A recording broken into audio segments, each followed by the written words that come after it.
the basic cause for all the diseases. Coming to the Ayushkami Adhyaya.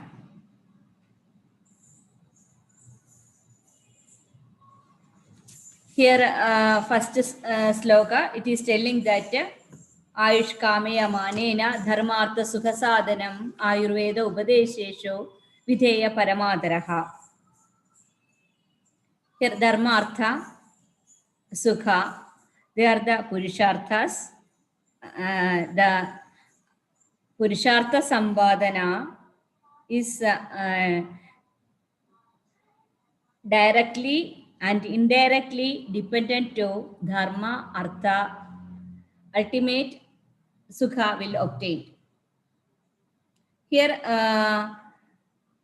it is interconnected.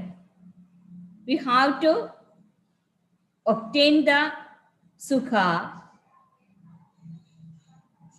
by doing the dharma. We have to attain the artha and kama by performing, or we have to attain the artha and kama with the dharmika pravartis.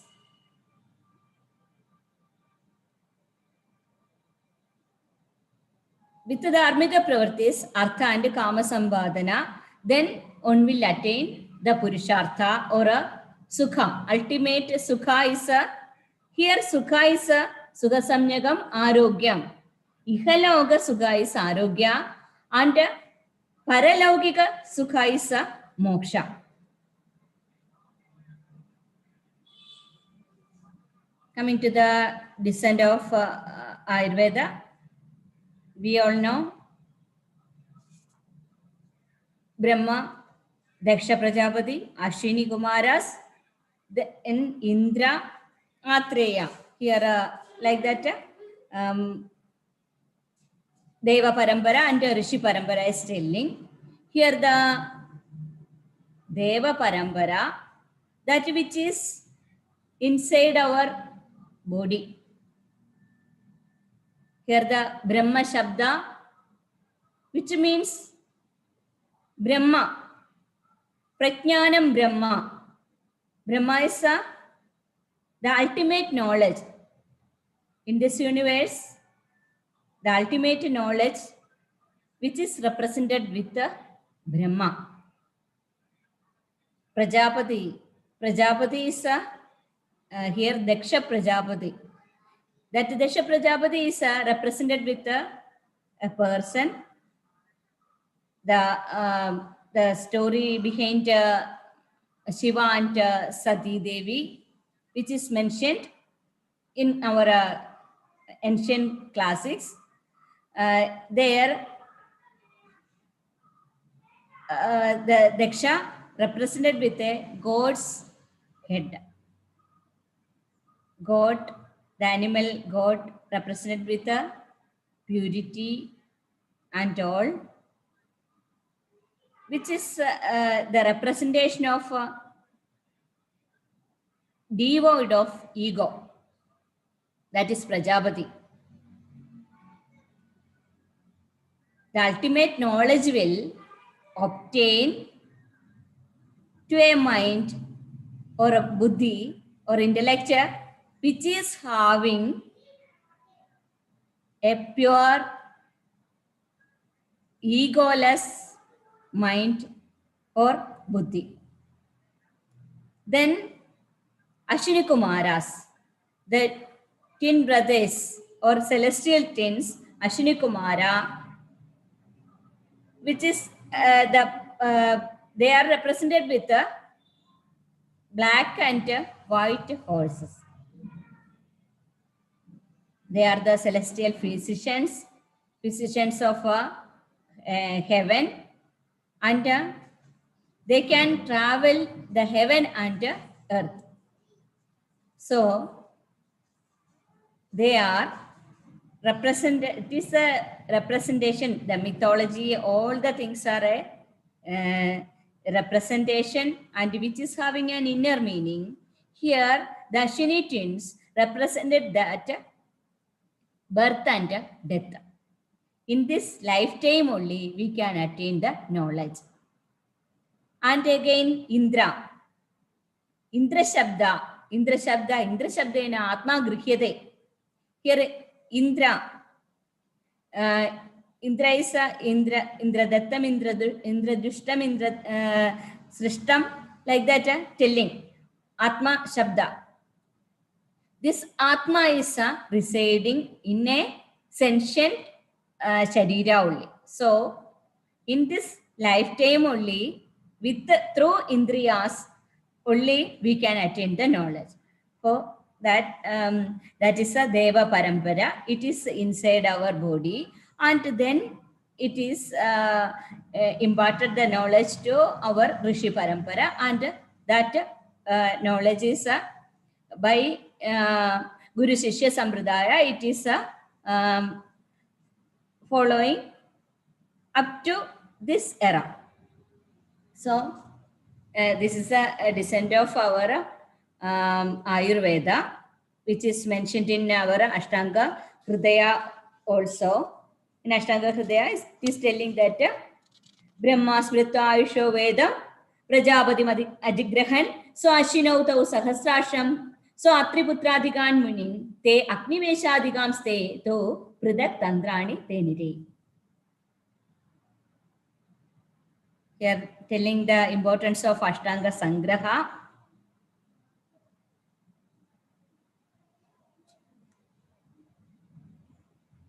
That is contains all tantras in abridged form and devoid of Shastra doshas. Hedulinga Aushadha Skanda is there, revealing hidden ideas, avoid contraindications. Yuganu Rupa Anusarena, it is updated and proper division of subject.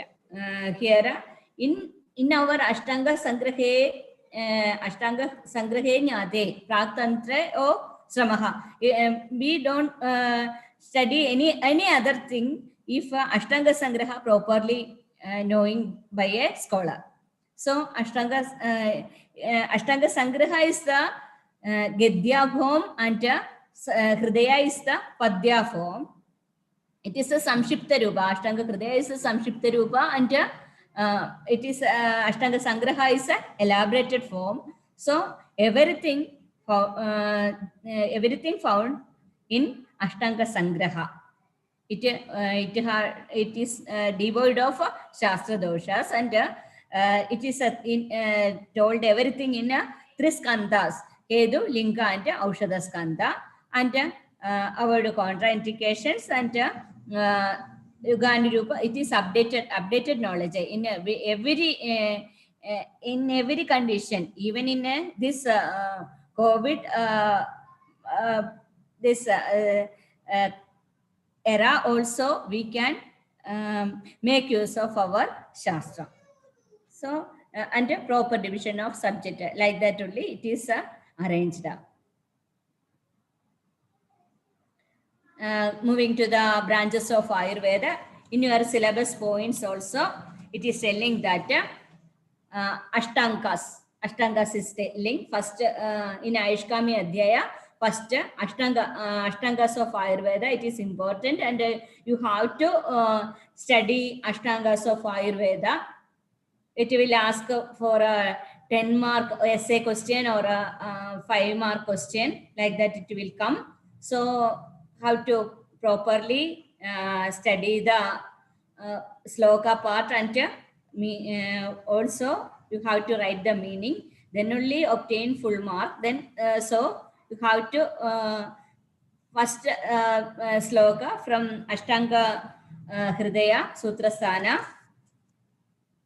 You have to study sloka number 5. Kaya Bala Graha Urdanga Shalya Dramshta Jara Vrishan Ashtavankani Tasyaku Chikilsa Yeshu Samsrita. So then if it is a 10-mark question, you have to write what is Kaya Chikilsa, Bala Chikilsa, Graha Chikitsa, etc. So maybe you all know about Kaya Chikitsa Nama, Sarvanga Samsritanam Vyadhinam, Jora, Rekta Pitta, Shosha, Unmada, Apasmara, Kushta, Meha, Adisaradhinam, Upashamanartham. So like that, each and every branches you have to write. Then again, Bala Chikitsa, Kaumara Bhrityam Nama, Kumara Bharana, Datri, Shira Dosha Samshodhanartham, Dushta Stanya, Graha Samuthanam Cha, Yadina, Upashamanartham.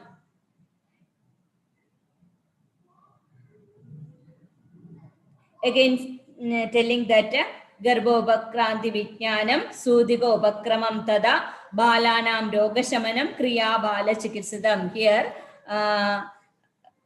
Prasuti and Stri Roga also involved in this branch. Bala Chikitsa or Kaumara Bhritya.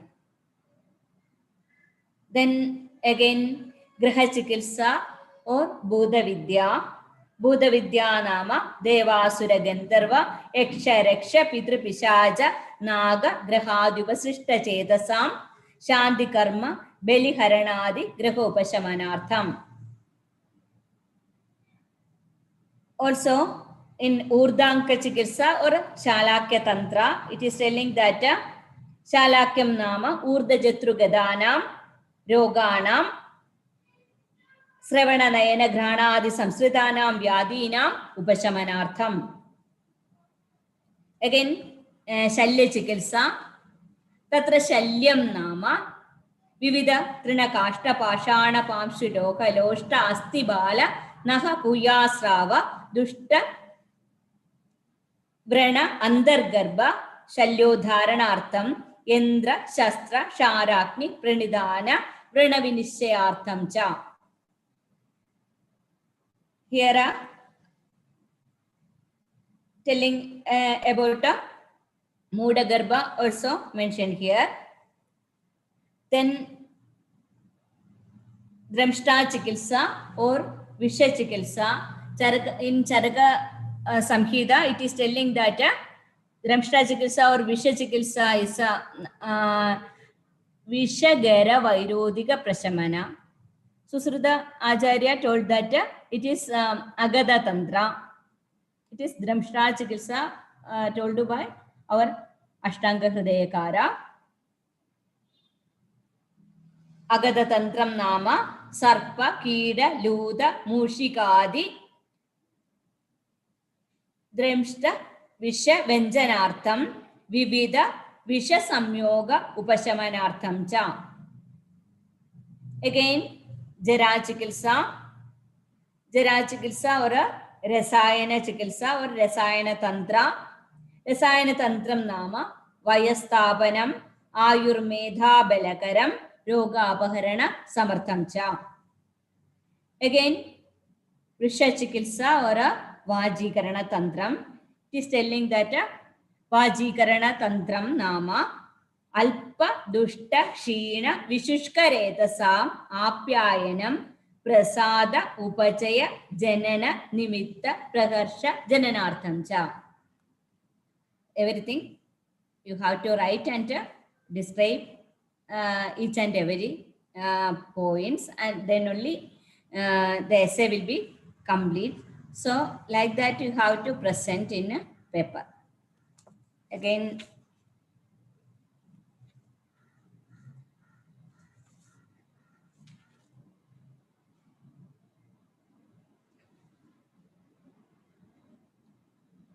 a small questionnaire session. Unmute one or two person, then I will ask.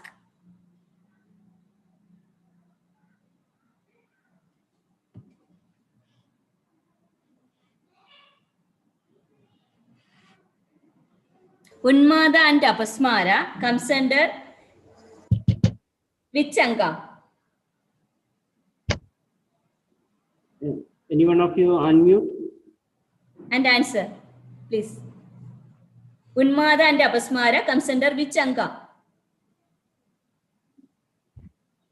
Any one of you unmute and answer.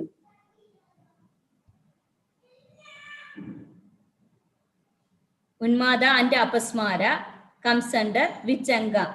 I will give two options. Bhudavidya, Kaya Chikitsa. Which one?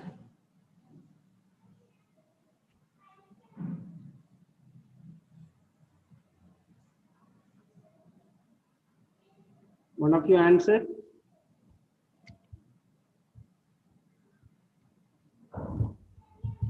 Bhavan.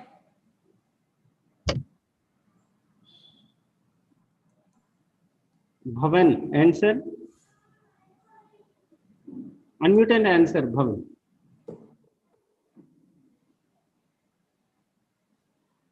It's okay, no problem. It is comes under Kaya Chikitsa. It comes under Kaya Chikitsa. MG. Again, I will give another chance. Graha Samuthana Vyadis are dealt under in which Anka? Again, two options. Graha Chikitsa, Kaumara Bhritya. Which one? Roll number 19. Bhumika, NG. Unmute and answer. Once you unmute, Bhumika, NG. Roll number 19.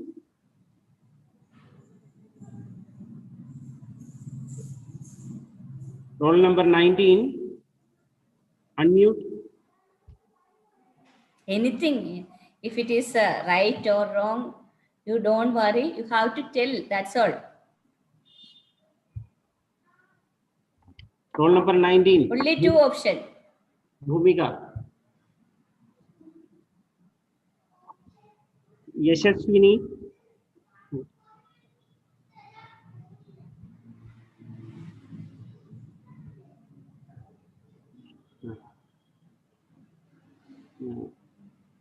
Okay, no problem. Rishmi. It is comes under Rishmi. Unmute and tell. Rishmi.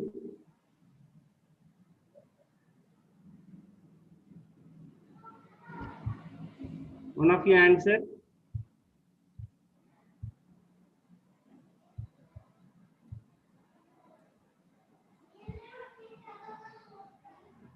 Rishmi. Unmute and tell.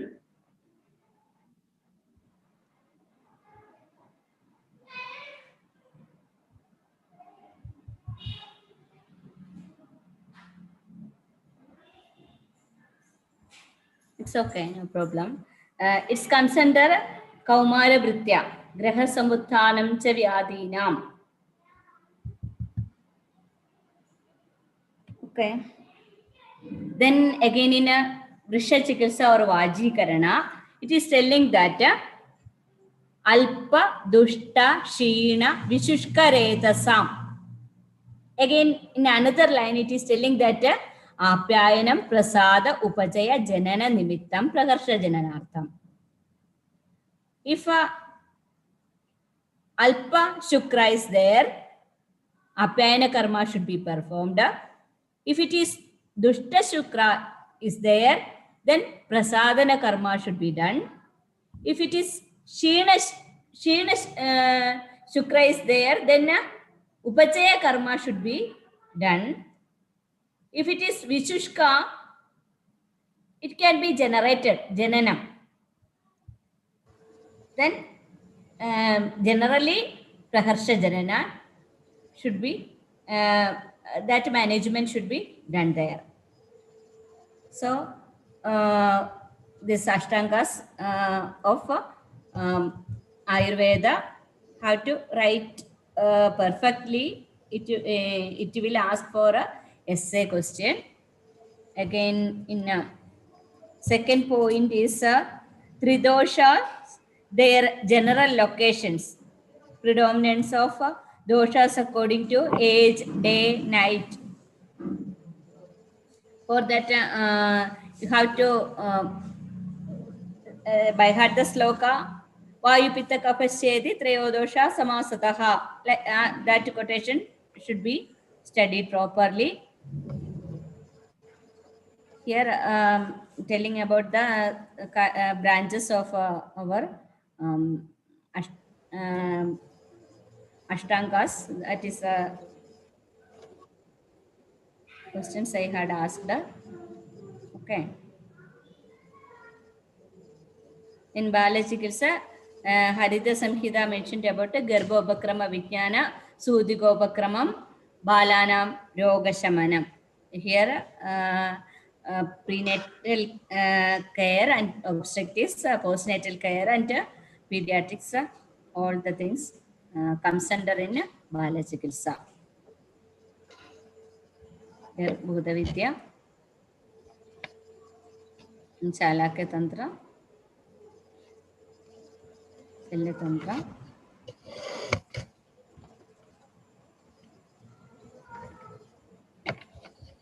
Tantra, Rasayana. Here in Rasayana Chikitsa, Yoga Apaharana Samartham Cha. It is produce the immunity also. Vyadikshamata. Vajikarana. Moving to the Tridosha. We all know Vatam. Vatam is a Vagadigandhanyo the Vatam. Pittamisa tapasandape dahe aishwetye sleshmaisa slishalingane kena jalena bhalati idi kabaha. Here, what is dosha? Dosha is a dushvaikrite, which has the tendency to vitiate. That is dosha. So, vada, pitta and kapha. Whenever it is in equilibrium, it will maintain the body. Whenever the equilibrium loses, then the problem will occur. So, according to Vriddhishaya, it is Utkrishta, Madhya and Alpa are there. In Utkrishta, there are also two divisions, Vriddhi and Shaya. Madhya also two types, Vriddhi and Shaya. Alpa also, Alpa Vriddhi and Alpa Shaya. Like that, it will be there. Its positions.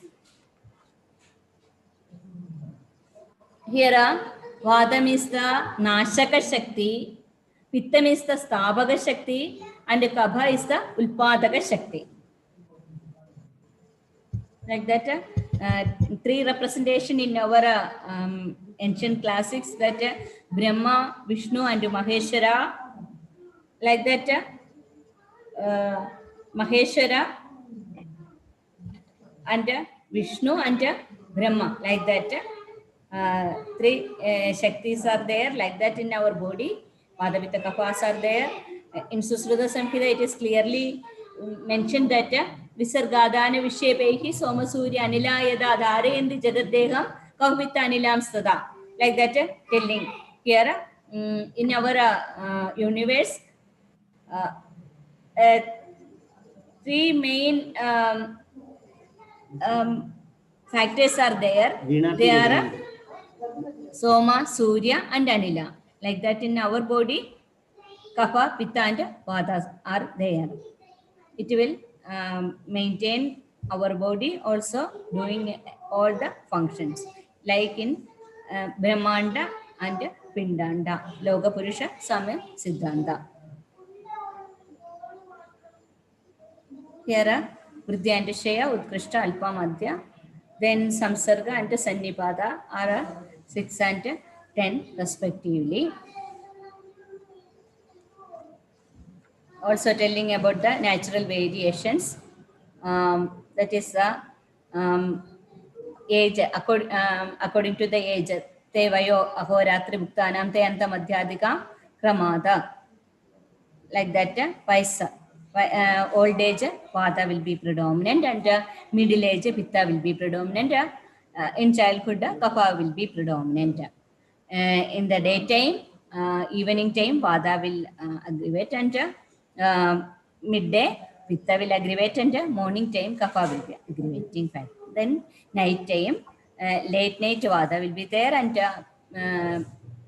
in the midnight Pitta will aggravate, and early night Kapha will be there, and according to the food intake, then Vata is in a gastric phase, and Pitta will be predominant in intestinal phase, and Kapha will be present in the colonic phase. And also, all functions are carried out in the body by metabolism. There will be the metabolism is carried out by anabolism and catabolism. That they are the factor which Vata, Pitta, and Kapha. The metabolism is controlled by Pitta and Kapha. That is the catabolic and anabolic factor. Variations in Agni, Vishama, Tishna, Manda, and Sama. Vishamakni, sometimes it will be digest properly, sometimes it will not be digested. Variation will be there in a Vishamakni stage. Tishnakni, it will digest all the things spontaneously, and Mandakni, it will be very prolonged time it will take, and it will digest everything slowly. In Samakni, it will be in a equilibrium stage. So, influence of dosha on Agni. Tai bhaved vishamastishno mandashatni same samaha. That quotation, how to by heart. Study properly, and you have to write each and everything, and the Vishamakni behind. Hello? Yes, Doctor? Hello? Madam. Dr. Rishikesh? Tell me, madam. Can I continue like this, or Yes. Only syllabus points I have to cover? How? Madam, first better to cover the syllabus points. Okay. Afterwards, if time permits. Okay. Then I will go through that syllabus points only. Okay. Then okay, thank you. Then dosha on Agni, that relationship, it will come for a 5-mark question or a 3-mark question. You have to properly study the slokas.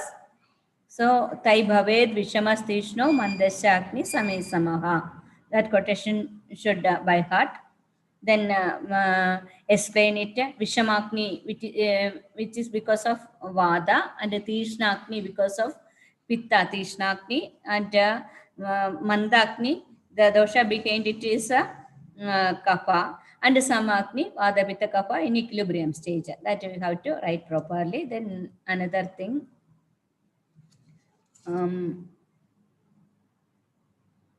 Influence of dosha on Koshta. That is Koshta Kruro Mrudur Madhyo. That is sloga, how to by heart. Then it will also come, that question will ask for 5-mark or a 3-mark question. So also it have to write like that.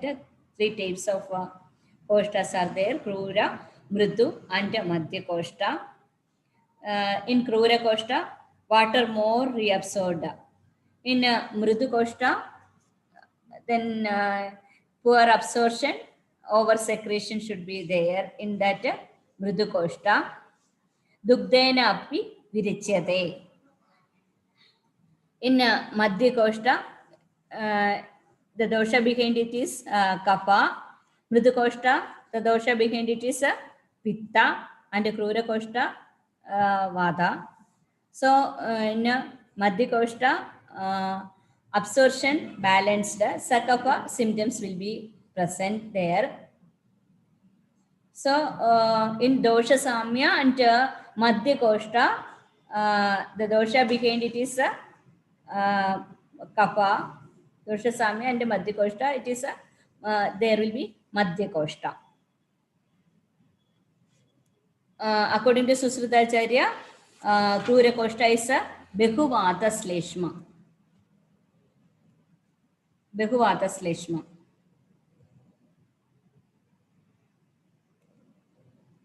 With Tishnakni Sarvabachara Saha, it can digest all the things that is told by Charagacharya. Mandakni cannot tolerate Abachara, no digestive capacity.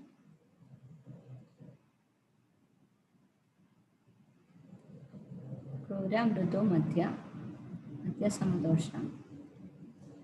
Doshavada, noticely purgated, water more reabsorbed.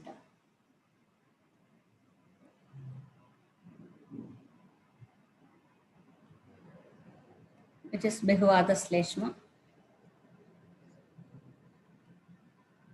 Again, coming to the Prakriti, there are telling that sloka also important, and telling that define Prakriti. Fifth point, it is define Prakriti classification. Then we have to write the sloka. This one, Shukrartavaste Jadmado Vishaneva Vishakrame Tashatis Prakriteha Hina Madhyotama Pradaka. Like that, that sloka full you have to by heart and study properly, and you have to derive it, and you have to write in the examination paper. It will also comes for essay question or a 5-mark question or a 6-mark question, like that it will come. There, first we have to write the definition of Prakriti. So Prakriti Nama, Janma, Maranantarala Bhavini, Garbhavakranti, Samaye, so Karanodrega Janida, Nirvikarini Doshasthiti. Like that we have to write the definition of Prakriti. Then this sloka from our Sutrasthana, Shukrartavaste Janmado, like that have to write. Then 3 types of Prakriti, first telling Hina, Madhya, Uttama. Then telling that Sreshta and Nindya Prakriti. Nindya Prakriti is Didoshaja Prakriti. Sreshta Prakriti is equilibrium stage, Tridoshaja Prakriti. And Hina, Madhya and Uttama Prakritis are there. They are Hina, Madhya and Uttama. It is a Vajya, Vadiga, Paitika and Kapha, Kaphaja respectively.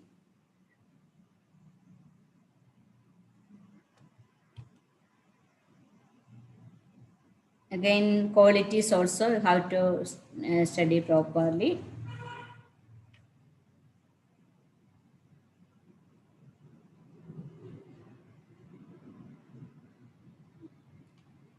You may know about the Vada, Pitta and Kapha properties. Tadrisho Legushida, Karasushma Chalavanilaha, like that.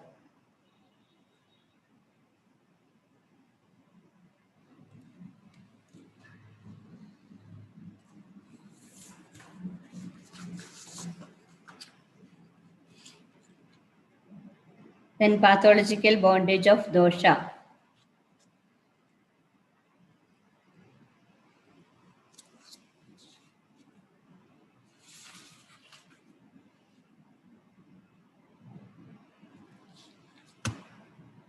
That is as samsarga sannipadasya tadvriddhishya samya etataha.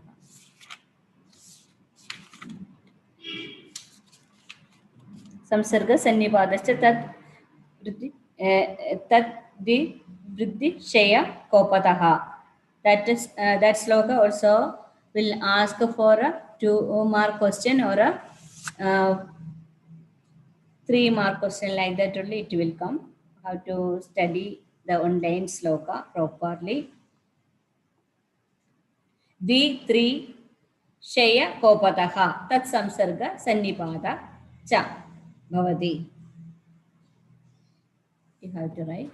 Then again, very, very important one. Another, this Saptadadus.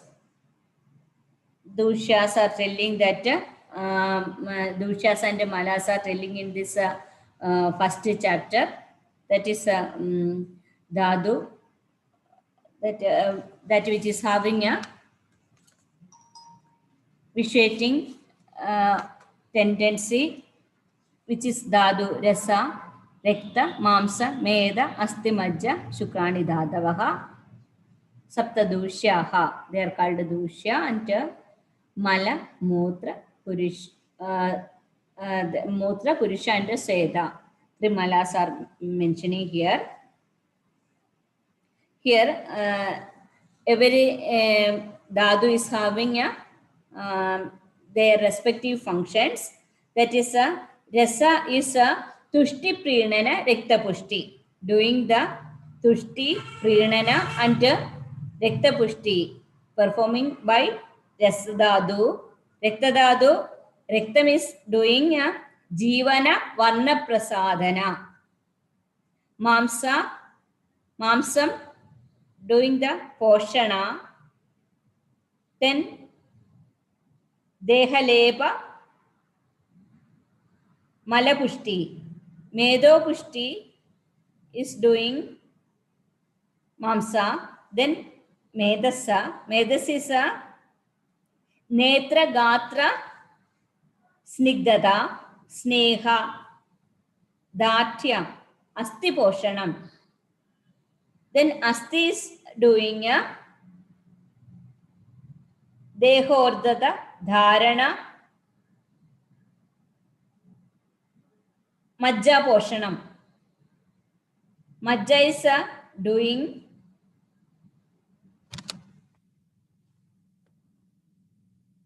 Sneha, Vela, Asti Purana. Then Shukra Poshana. Shukram is performing Harsha, Bela, and Garbhodpadana. Then Trimalas are mentioned here, Mala, Mutra, and Seda, or Purusha, Mutra, Seda.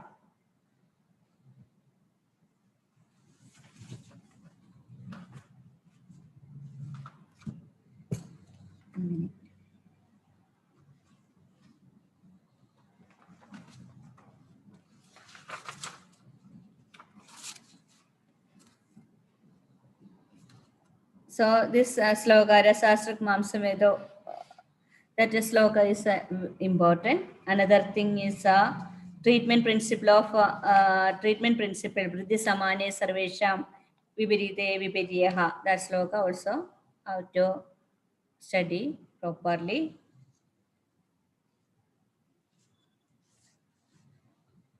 That is Samanya Vishesha Siddhanta.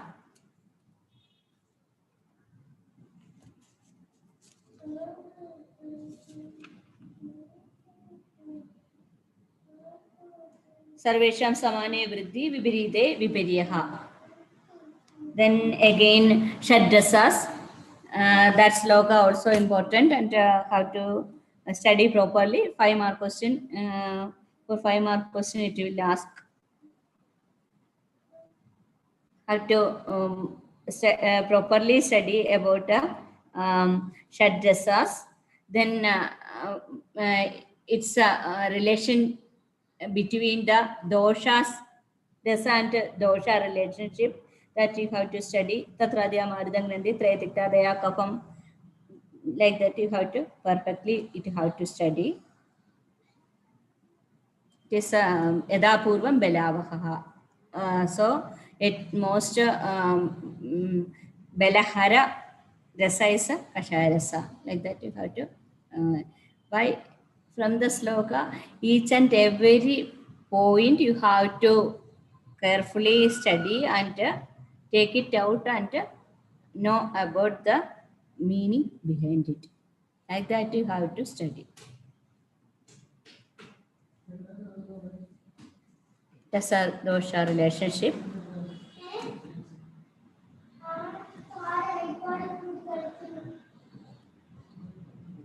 Again, next point is Trivida Drivya. Shaddasa and their relationship with Tridosha. It is a point, and it will also ask and classification of Drivya. Shamanam, Kopanam, Sostahidam, Drivyam Idi Trida. That Drivya part also how to study.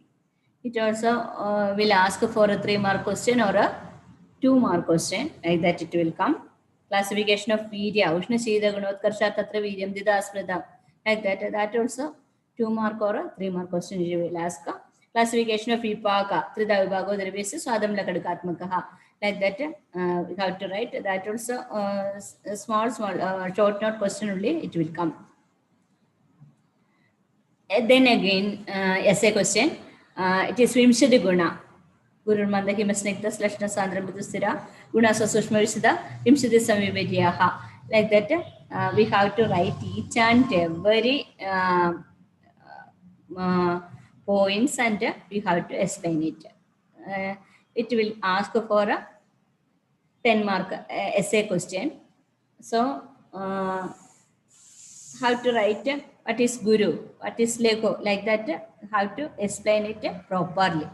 Then only you will get the full mark, otherwise it will not get like that.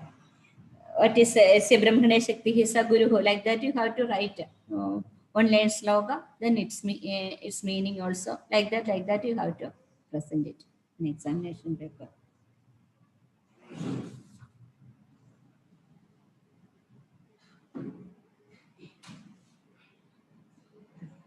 Again, Divida Virya, Ushnashida Gunotkarshan, Tatra Viryam Dida Asmrita. That also 2-mark or a 3-mark question to ask. Vipaga, Sadamla, Kadugatmakaha. That also ask for a 2-mark or a 3-mark question. I already mentioned about it. Gunakarma.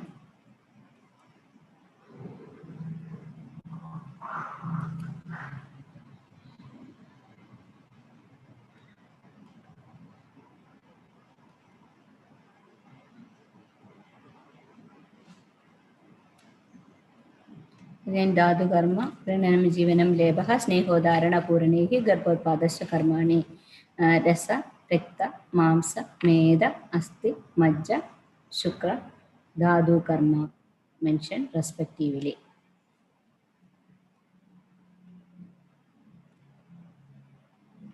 Again,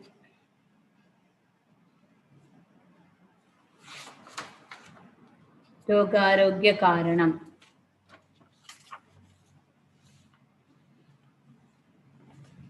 That's also another point.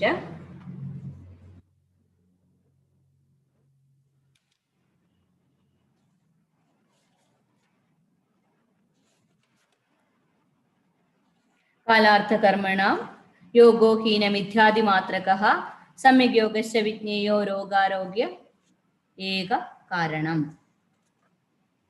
That sloga should studied perfectly. Then explanation should give. There Kala, Artha and Karma are there. It's a Hina, Mithya and Adiyoga is the Roga Karana. Here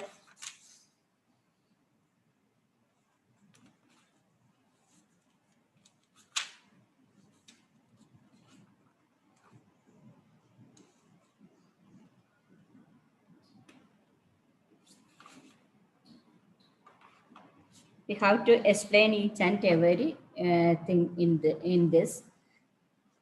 Kala factor should describe well. Then Artha is Panja Indriya Arthas, each and everything you have to explain well. Then Karma also. This karma that Prajnaparadaja karmas are the cause behind it. So Kala, Artha and Karma. It's each and every things Hina, Mithya and Ati Yoga will cause Roga. That you have to. It is also asked for a 10-mark essay question.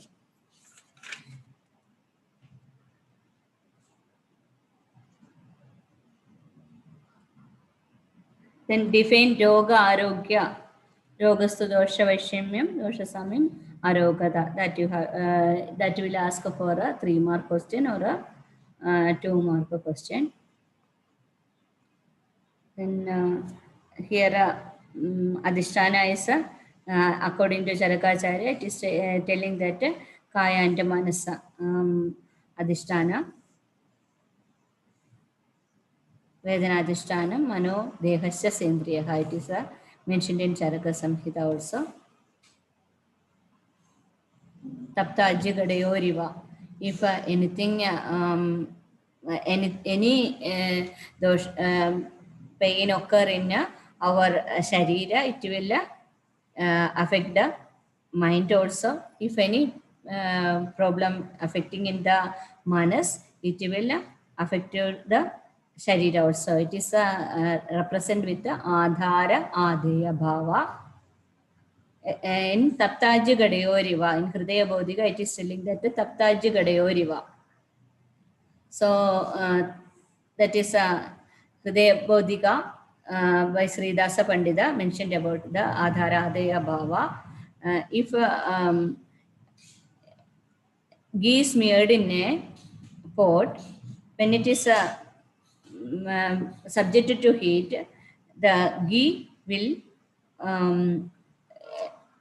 transferred into a liquid form. Like that, if anything affecting to the mind, it will adversely affect to the sharira. Then in Ashtanga Sangraha, it is mentioned that Mahagunas, they are Sattvam, Rajas, Tamas. They are mentioned as Mahagunas. Here, Mano doshas are mentioned in our Ashtanga Hridaya. It is Rajasa and Tamasa. So, Rajas Tamasya, Daucha Dosho, Manasaha Dosho. It is Manasika Doshas mentioned in our classics, Rajas and Tamas.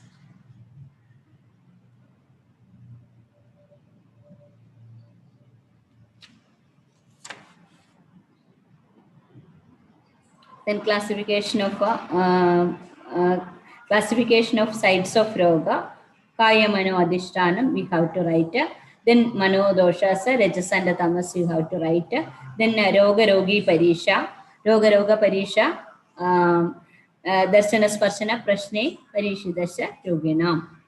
Roga should be Roga Parisha should be performed with the Panchalashna Nidana. That is this Nidanam, Purvarupam, Rupam, Upashayam, Samrapti. So Panchalashna Nidana, we have to, if it is also asked for a 5-mark question, you have to write, study properly each and every point, then you have to write. For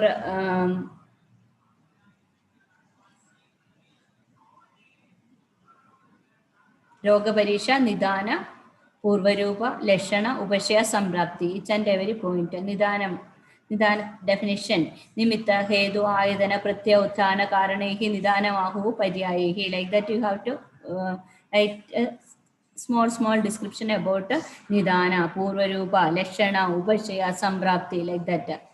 Samrapti is a Jadi and Agadi, another name. Like that, you have to clearly you have to write it, and then only will get score the mark. So how to study thoroughly. First our basic sloka, then its explanation also. In that you have to put slokas and you have to write. Again, Desha. Classification of Desha according to Tridosha. Bhumi, Deha, Bhumi, Desha and Deha Desha. It is telling that then Desho, Bhumi, Adurasha, like that telling. Bhudesha and Dehadesha. Bhudesha is again we all know that Sadharana Desha, Anupa Desha, Jangala Desha, like that. Deha Desha, the respective site of the vitiation of dosha in that particular body part. So that we have to write. Then two types of Aushadha Kala, Shanadi Vyadi Avastha, Yoga Krita.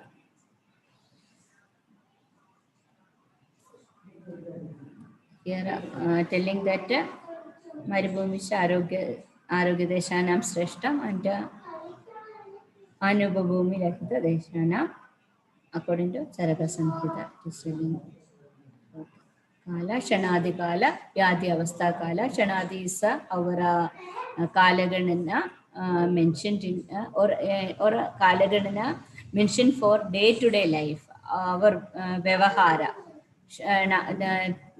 From the minute second onwards, the Kalaganana, the calendar days up to the Yuga, like that. Vyadi Avastha Kala is our Yoga Avastha. Then Aushadha, Shodhanam Shamanam, two types of Aushadha mentioned there. That also ask for a 2 mark or 3 mark questions only. Have to carefully study it.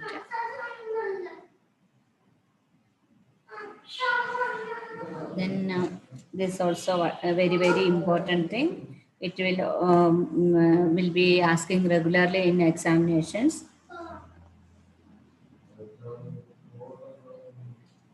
Here another thing, Manodosha Aushadam. The Dairi Atmadi Vijnanam, Manodosha Aushadam Param, that you have to study. It is in a syllabus point. It will also ask for a 3 mark or a 2 mark question. Pada Chadushtaya also mentioned there.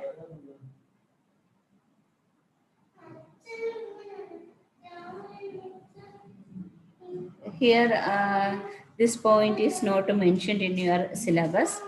Sreshta Aushadas for Shodhana and Shamana Aushadha mentioned in classics.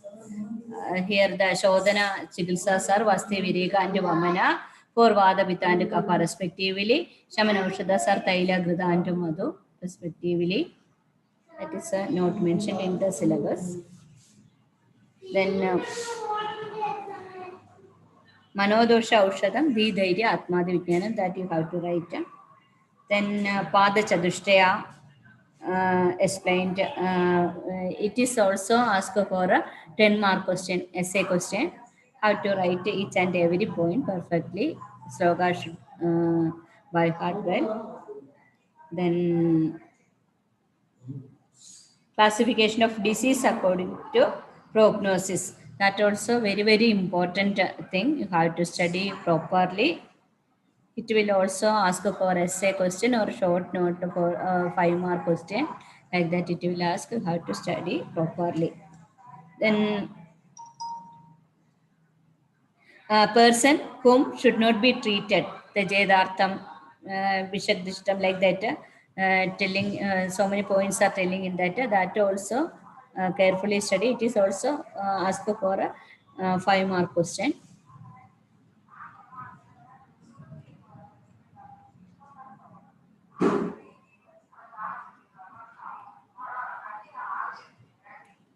Here in Charaka Samhita, Maha Chadushpada and Kuddaga Chadushpada is mentioned. They are telling about the our Shodasha Kalas. Shodasha Kala is the Pada Chadushtaya, 4 qualities each in the 4 Padas. It is the Shodasha Kala. Sometimes it will ask like that only. Shodasha, explain Shodasha Kala. You have to explain the Pada Chadushtaya. Then Chaturveda Jnana. Then it will also ask a classification of disease according to prognosis. That is Sadhya Sadhyata. You have to study like this chart wise. You have to study. It will be easy for you. Sadhya and Asadhya Vyadi. Sadhya is again divided into Sukha Sadhya and Krishna Sadhya. Asadhya is again divided into Yapya and Anubakrama. Each and everything you have to study the slokas perfectly.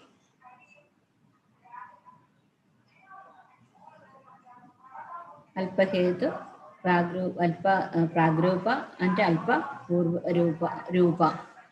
Then it is Anubadrava, it is a Sukhasadya Raga. Again, Tulya Dosha, Desha Rudu, Pragudi Papa Sampati. Putrasadya Vyadi, Shastrasadya and Sankara. Yapya is like this. Anupakrama. Again, moving to the Dinacharya Adhyaya. Here concept and its importance. Brahme Muhurte Uttishte. Brahme Muhurte Uttishte, that is slogan you have to study. Last two Muhurta.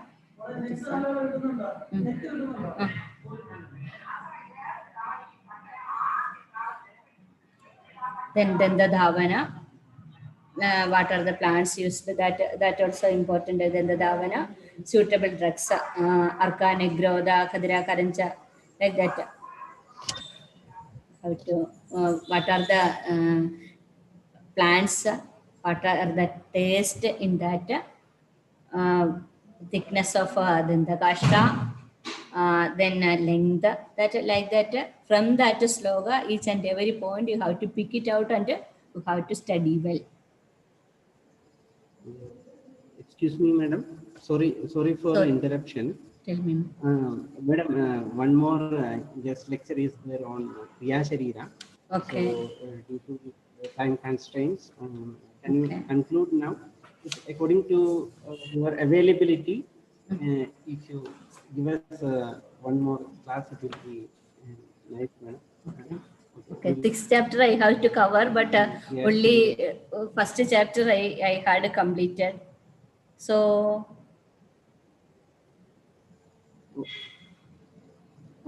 okay, madam. So, according to your time, we'll arrange one more lecture session. Okay. So, I'm welcoming Dr. Shruti Madam, Assistant Professor, Department of Samhita, for a vote of thanks.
Hope everyone thorough with the first chapter. I think how to study perfectly. I will be back within some days. Thank you all. Thank you, madam. Chinmayam vyapiyat sarvam trailokyam sacharacharam tatpadam darshitam yena tasmai shri gurave namaha. This is the first petal of our guest lecture series, exam orientation program of Kriya Samiksha and Ashtanga Samiksha 2021, organized by Department of Samhita and Siddhanta and Department of Kriya Sharira. It is my immense pleasure to render vote of thanks here today. I thank Dr. Veena P. Raghunandan, Assistant Professor, Department of Basic Principles, Shantigiri Ayurveda Medical College, Palakkad. It is our privilege, madam, to have such a vibrant and experienced faculty as a guest speaker. The guidance you have given, madam, will surely lead students to a better future. I thank our beloved principal, Dr. Sarveshwar Kar sir, for inspiration and the support he has given. Dr. Rajesh A. Udipudi sir, who has guided us for the whole program.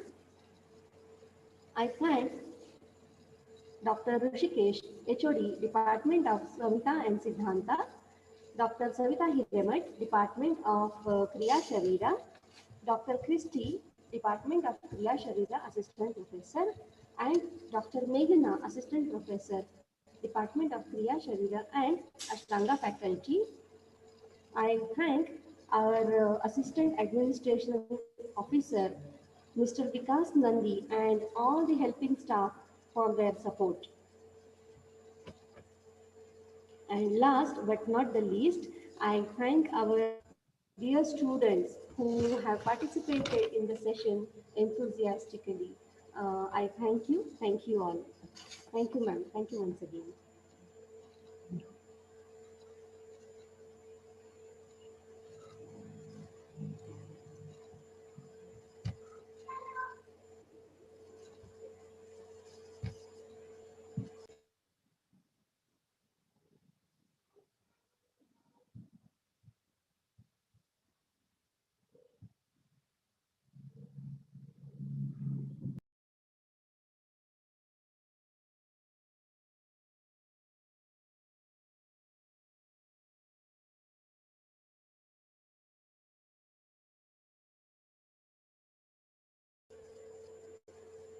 Thank you, madam, for your valuable time and your guidance.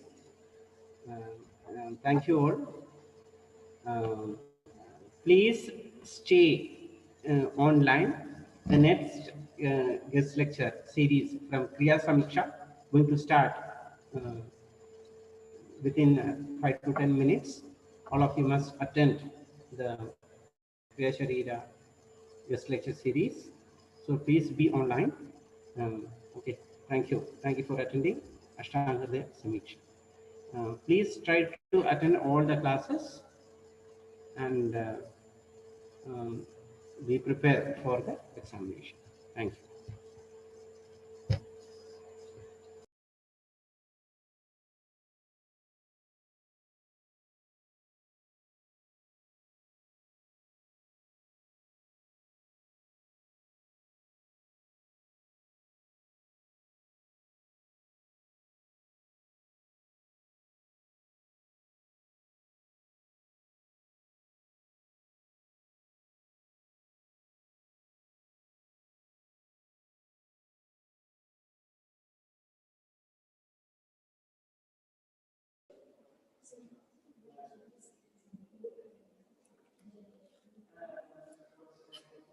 Good afternoon.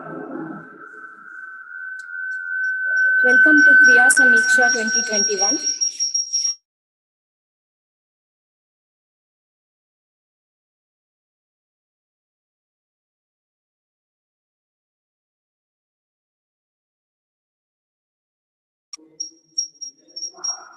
Today we have with us Dr. Varuni S.J., Associate Professor, Department of Kriya Sharira, Sri Sri Ayurveda Medical College and Research Center, Bangalore. She completed her UG from JSSAMC, Mysore. She did her Masters in Kriya Sharira from Government Ayurveda College, Kannur, Kerala. She did her PhD in PMV, Pune, Maharashtra. She has also obtained her diploma degree in Panchabhautika Chikitsa from VDPC and KC, Sangli. Madam has undertaken many research works and she has published many papers and articles in many peer-reviewed journals. We are happy to have you here with us, ma'am. Over to you, ma'am.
Ma'am, are you able to hear us, ma'am?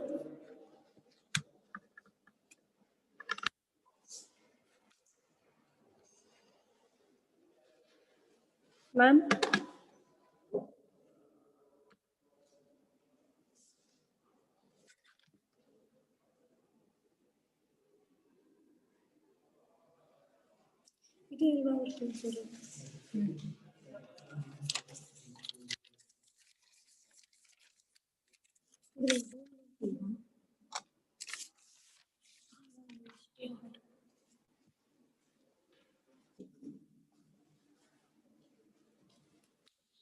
Ma'am?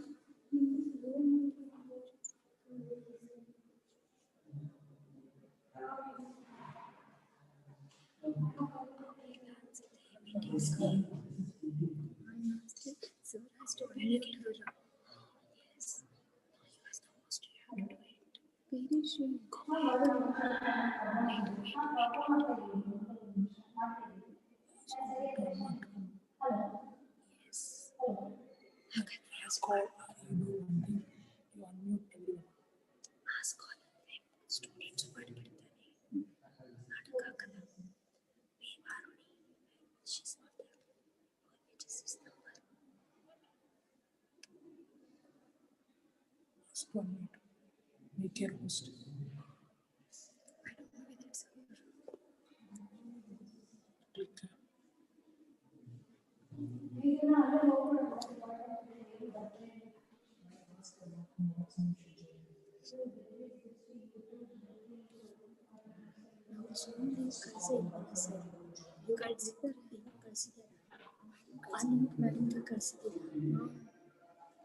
Ma'am ಯಾವ ನೇಮಲ್ಲಿ join ಆಗಿದ್ದಾರೆ ಕೇಳಿ ma'am. Oh, okay.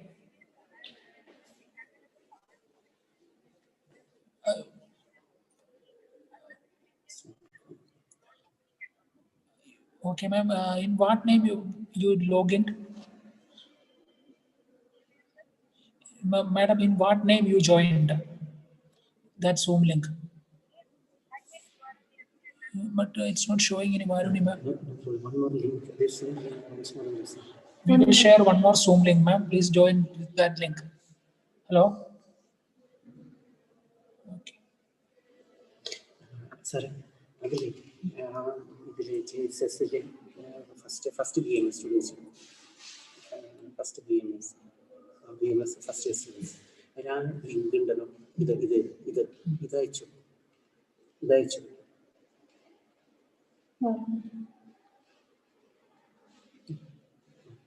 ഇതിൽ join ചെയ്യുന്നുണ്ട് message please join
Good afternoon. Is my voice audible?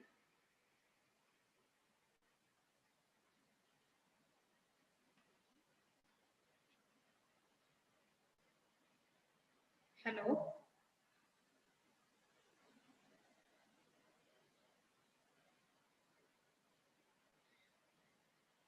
Good afternoon, madam. Is my voice audible? Good afternoon, ma'am.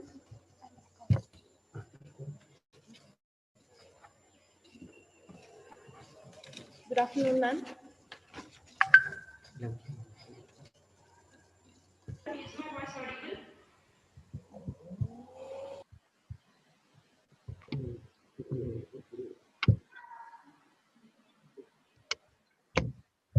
Hello. Good afternoon, ma'am. Madam. My voice is audible? Uh, yes, ma'am, it is audible, ma'am, but it's not so clear. Okay.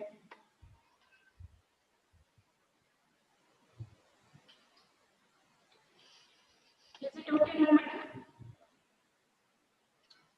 Ma'am, there is disturbance in your voice.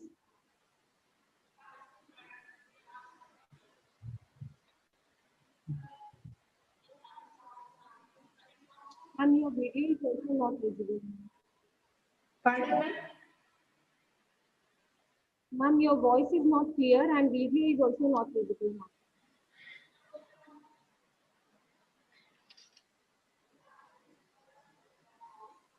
Okay.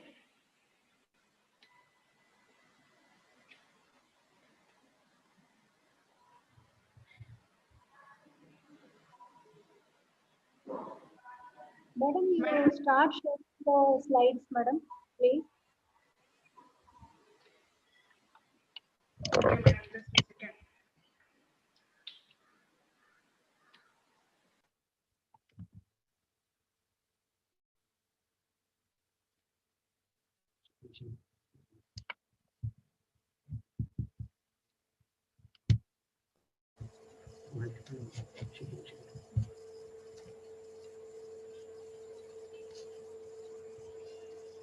Hello. Hello.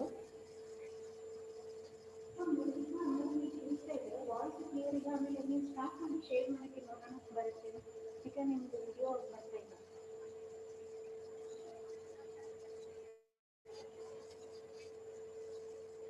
ಹೌದಾ ಹಾಂ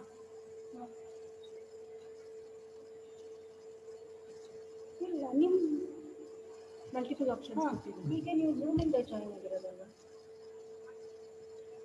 ಹಾಂ ಹೌದಾ share the screen ಆಗ್ತಾ ಇಲ್ಲ ಹಾಂ ಹಾಂ ಹಂಗೆ ಮಾಡಿಬಿಡಿ ಜಸ್ಟ್ ಹಾಂ ಓಕೆ ಓಕೆ ಅದು ತೊಂದರೆ ಇಲ್ಲ ಮಾಡಿ ಮೊಬೈಲಿಂದ ಮಾಡಿ ನೋಡಿ ಹಿಂಗೆ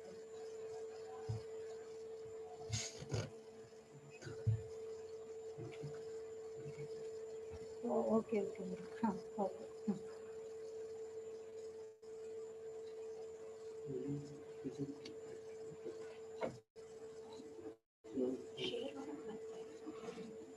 sir remove You can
Good afternoon, madam. Is my voice audible now?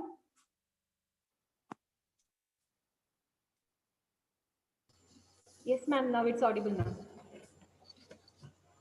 Yeah. Can you please share my slide? I have sent to madam's mail ID.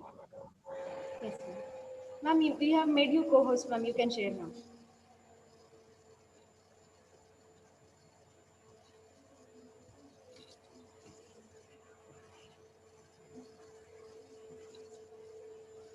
Ma'am, please try to share your screen, ma'am. In my mail, so can you please?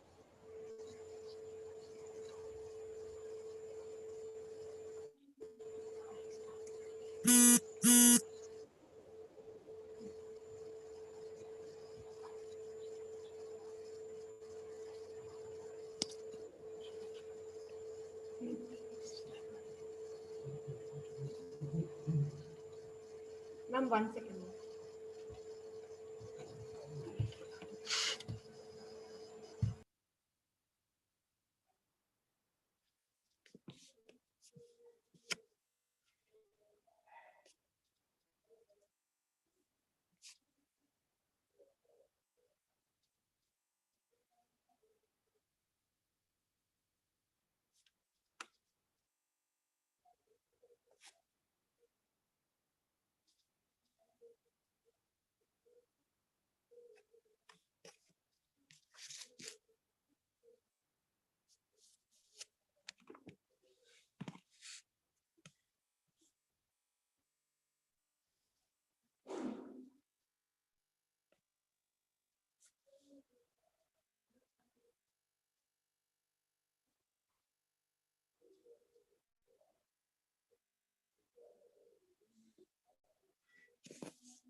Madam, are you able to share the slides?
Thank you, madam. A very good afternoon to you all. Sorry for the technical difficulties which we had to face. So, as you all aware that this is just regarding the exam reorientation, that how you should face these questions coming from respiratory system and cardiovascular system. That is my today's topic, which is given to me. So myself, I am Dr. Varuni S.J., working as professor in Department of Kriya Sharira in Sri Sri College of Ayurvedic Science and Research, Bangalore. So to begin with, next slide please. Respiratory system, the first and foremost question which is most expected and has been frequently been asking is regarding the functional anatomy of the respiratory tract. So I hope you are following Shambulingam textbook in your college. One of the things to be kept in mind is in the Shambulingam textbook, it has been started from the lower respiratory tract.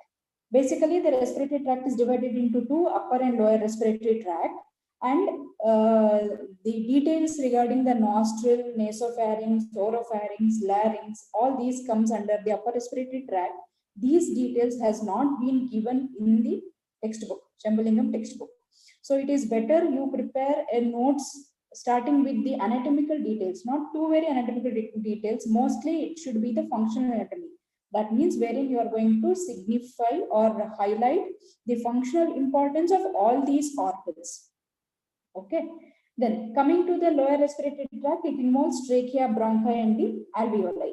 So these are some of the parts involved in the upper respiratory tract and the lower respiratory tract. And starting from the external nares until the alveoli, we have to write at least 2 to 3 sentences or maximum 4 to 5 sentences under each of these heading, such that it will be sufficient for the main question of 10 marks. In the recent exams, you will be having the question number printed on the answer scripts.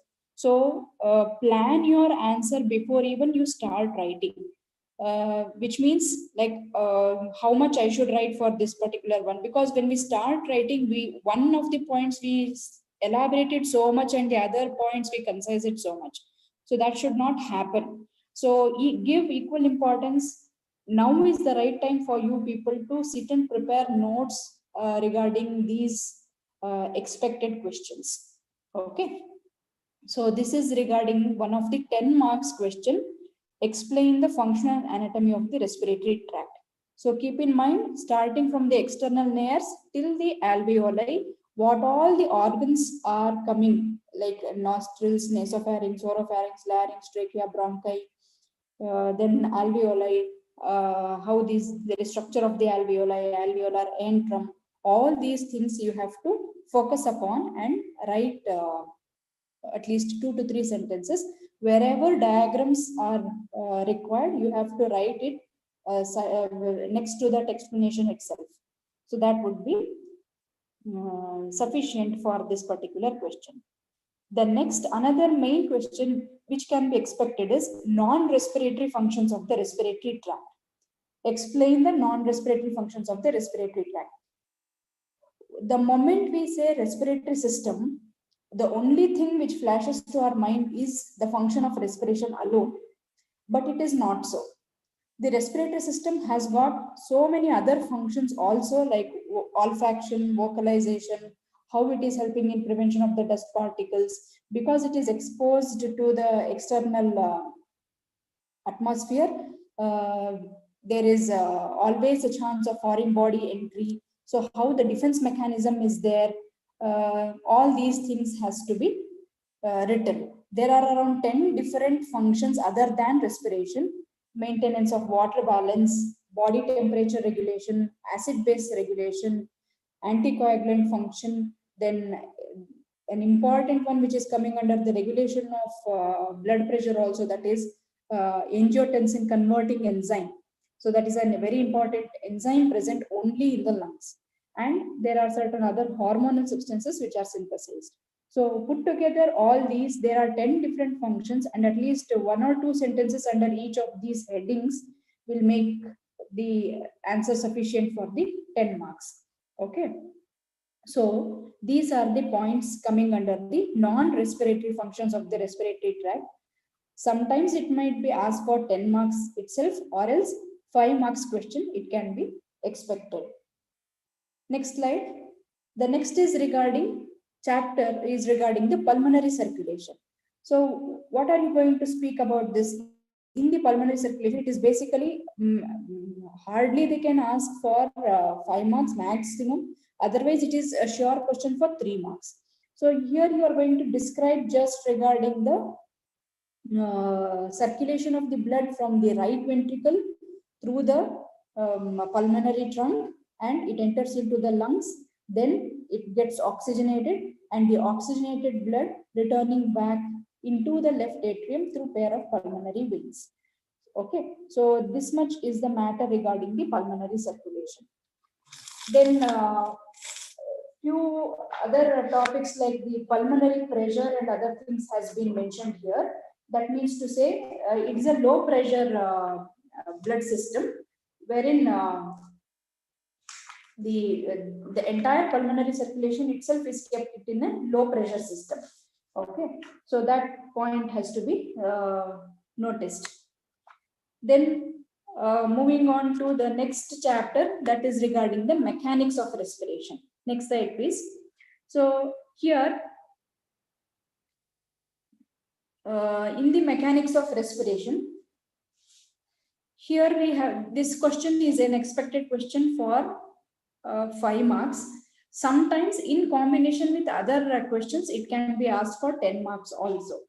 So what are we going to write in this one? Next slide, please. So in the mechanics of respiration, we are supposed to write regarding the muscles of respiration. So what are the muscles involved? Inspiratory muscles, expiratory muscles, then how are they going to help in contraction or elevation of the rib cage? All these things you have to write.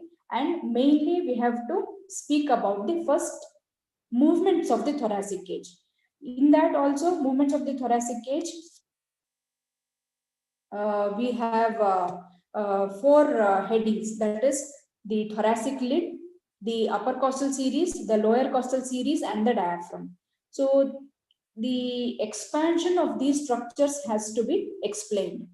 So because this is main thing in mechanics of respiration, because rather than directly coming into the inspiration and expiration to inflation of the lung, for it to happen, first there should be space available for the lungs to get inflated. This is most essential because the thoracic cage has to expand in anterior-posterior diameter, transverse diameter, as well as in longitudinal diameter. So all these 3 diameters has to increase so as to facilitate the movement for the lungs to expand and inflate. So we have to write regarding all these things. So when we are speaking about these upper costal series, lower costal series, etc., we have to mention about the bucket handle movement, the pump handle movement of the ribs. All these are the highlighted points to be included under this one. Next, coming to the movements of the lungs as such, we are speaking about the inflation and the deflation. So one main thing is the lungs always faces a threat which is called as the collapsing tendency of the lungs. So the lumen of the lungs collapses. So there must be a factor to prevent this. So which is that factor? We come across a word called as surfactant. Surfactant is the one which is essential in order to maintain the lung lumen patent, that is with the trachea, bronchioles, all these lumen, when it has to be kept patent, surfactant is most essential. So functions of the surfactant is an expected question for say 2 marks, or surfactant as such they may give. So highlight only about the functions of the surfactant. And we come across another word called as compliance of the lung. So what is compliance? Compliance is the ability of the lungs or the thorax to expand. The expansibility of the lungs itself is called as compliance. So what is preventing the lungs from collapsing? So that is called as compliance. Compliance is a 3 marks question. not more than that. It can be asked for a 3 marks question. Okay, so this is with this particular chapter. Next slide, please. The next chapter is regarding the pulmonary function tests. So in the pulmonary function tests, so this is a vast chapter which consists of lung volumes and lung capacities. Each of these headings, that is lung volumes comprises of 4 and lung capacities comprises of 4. So both these headings are individually 5 marks eligible question. So lung volumes can be asked for 5 marks, lung capacities can be asked for 5 marks. Then spirometry, regarding spirometry, this is a 10 marks question. So define spirometry and explain how this spirometry test is being done, or what are the things we see under pulmonary function tests. So all these are different ways or different patterns in which the questions can be asked. So spirometry is a 10 marks question. Okay. So what we have to write, first we have to define what is spirometry, and we have to explain in short the procedure of the spirometry. So as such, there is not necessary for that old spirometer diagram to be drawn. The modern way of doing this pulmonary function test, that is spirometry, is they are going to put a nose clip. It is going to pinch the nose, and then the subject is asked to take a deep inhalation followed by a forceful breathing into the transducer. So with the forceful breath coming out, so it is going to record graphically the amount of the air breathed out into the transducer. So in that, we are going to measure the force expiratory volume, tidal volume. So all these things will be measured. So here also there is no ready-made notes available in any of the textbooks regarding spirometry. So it is always better that you write down or you make your own notes regarding spirometry, and the answer should be eligible for a 10 marks question. So this much is regarding the pulmonary function test, a very important chapter under the respiratory system. The next chapter is regarding the ventilation. So here in ventilation, define ventilation can be asked. Define ventilation, and in association with that, some other questions can be combined. So here in ventilation, it is nothing but movement of air in and out of the lungs is called as ventilation. So it's of 2 types, pulmonary ventilation and alveolar ventilation. So pulmonary ventilation is the amount of air breathed in a normal quiet respiration, that is nothing but the tidal volume into the respiratory rate. That is how many times we are going to breathe per minute. So that is there as the pulmonary ventilation. Alveolar ventilation, the only difference is the same tidal volume minus the dead space volume into the respiratory rate. So here comes the question, what is dead space? Dead space is those areas of the lungs which do not take part in the gaseous exchange. We very well know at the level of alveoli only gaseous exchange is happening, correct?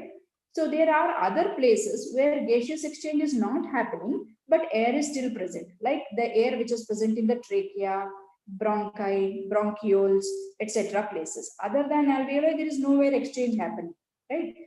And in also like wherever there is blood perfusion which is very less, we have seen that the alveoli is encircled with the capillary basket, isn't it? So wherever there is blood perfusion very less happening, especially the upper lobe of the lungs, in such places, and those alveoli which are non-functioning in the sense they might have undergone fibrosis, they might have lost their elastic capacity.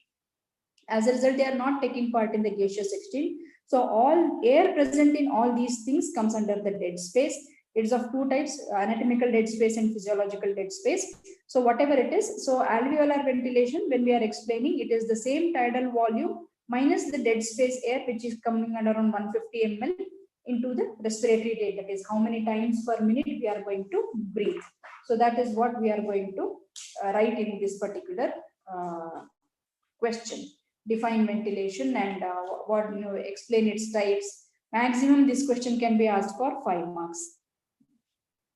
Then the next chapter is regarding exchange of respiratory gases. Next slide, please. So here, this is again a 5 marks question, or in combination with other questions, it can be asked for 10 marks. So this chapter is having certain gravity. So you have to pay sufficient attention for exchange of the respiratory gases, and the next chapter, that is the transport of the respiratory gases, both. Okay. So in the exchange of the respiratory gases, what are we speaking about? The first thing is respiratory membrane, because through this respiratory membrane only the gases has to diffuse to the other end, to the pulmonary capillary end from the alveolar end, isn't it? So based on the thickness of the respiratory membrane, there will be diffusion of these gases based on the solubility. So many factors have been mentioned. What are the factors which are helping in the diffusion of the gases? So that is to be spoken about. And exchange of the respiratory gases is happening at here. One is from the lung, that is from the alveoli to the blood. And second level is when these oxygenated blood reaches the tissues, there at the level of the tissues, that is from blood to tissues. So these two places exchanges happening. Okay. So first is from how oxygen is being exchanged, or how oxygen is being exchanged for carbon dioxide at the level of the pulmonary capillaries. And similarly, when the oxygenated blood reaches the tissues, how oxygen is easily given away to the tissues, and carbon dioxide is taken back. So here we come across various partial pressures of the gases. Numerical values of these partial pressures has to be remembered. We cannot write our own numerical values. So what is the partial pressure of oxygen at the capillary end, at the venous end, how much it is? So all these are some of the points which you have to emphasize and remember and write the answers. Okay.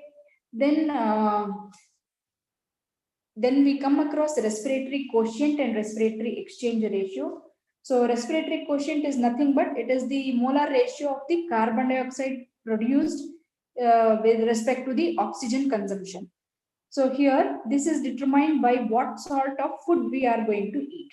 So based on the food source, it is changing. So this is again a 3 marks question. Respiratory quotient is a 3 marks question. Okay. A little more elaborate description has been available in the textbook, so you can look into it and frame an answer for this question. Next slide.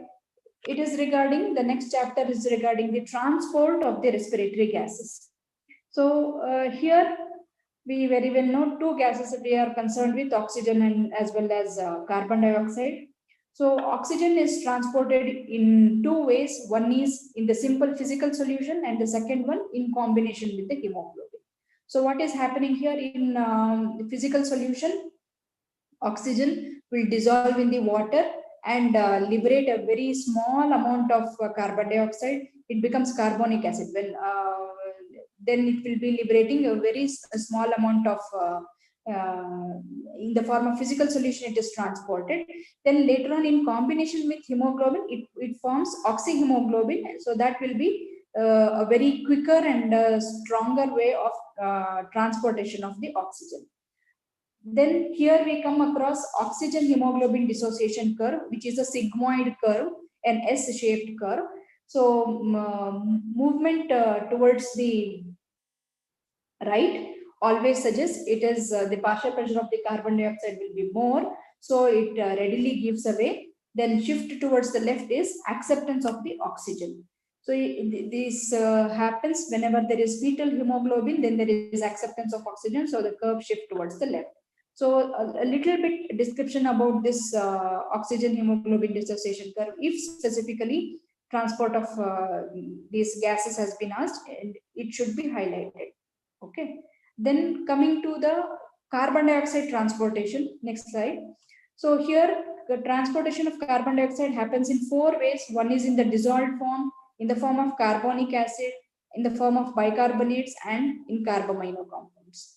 So maximum you can write for all, for the first, second and fourth one, you can finish within 2 to 3 sentences.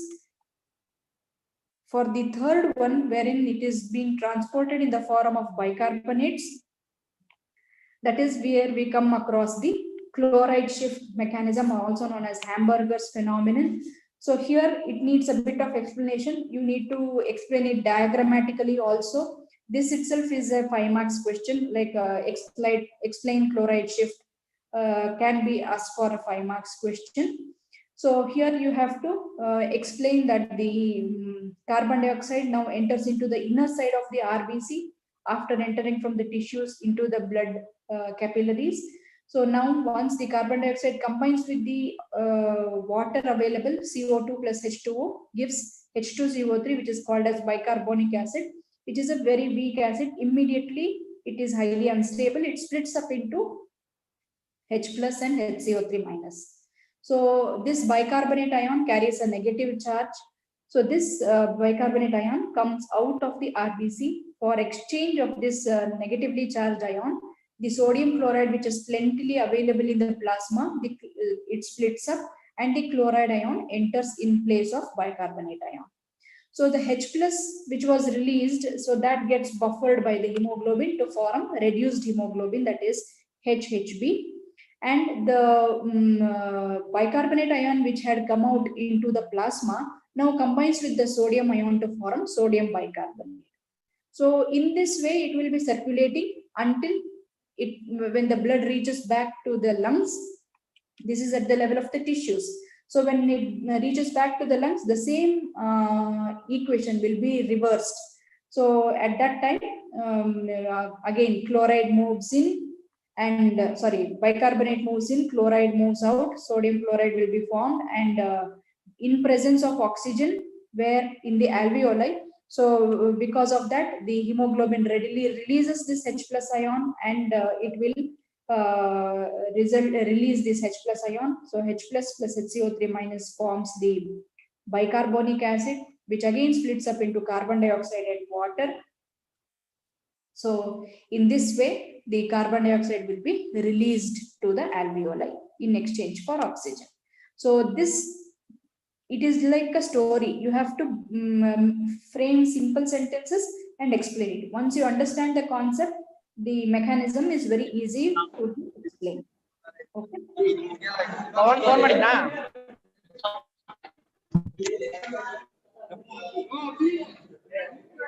The next slide, please.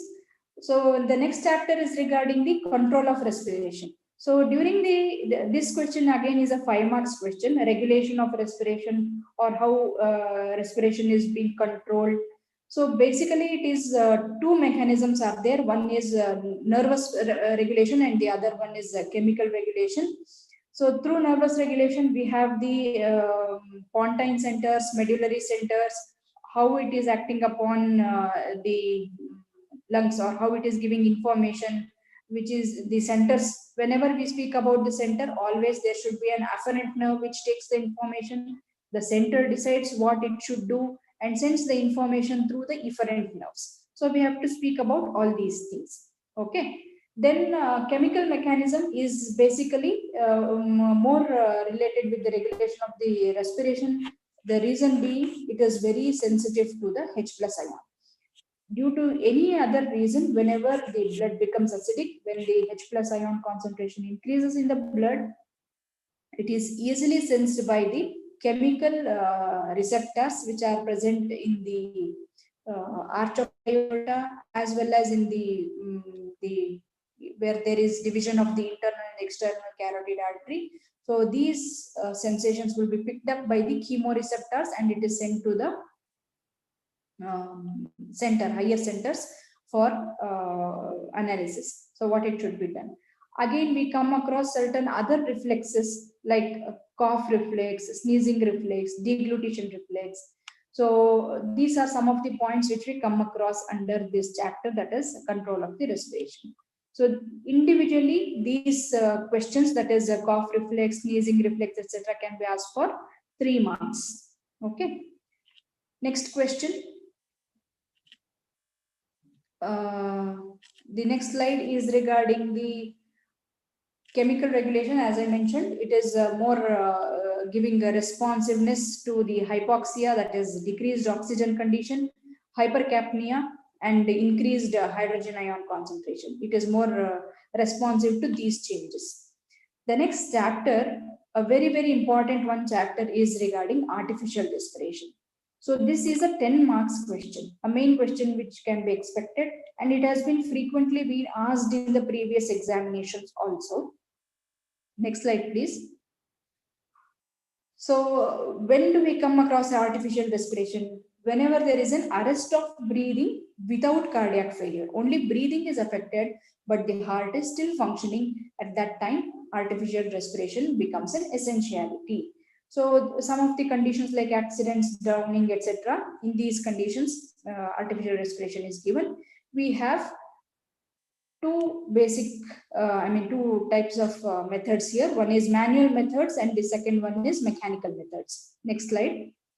So manual methods, it's of 5 types: Schaeffer's methods, Sylvester's method, Holger-Nielsen method, mouth-to-mouth method, and eavesdropping method. So these are the 5 methods.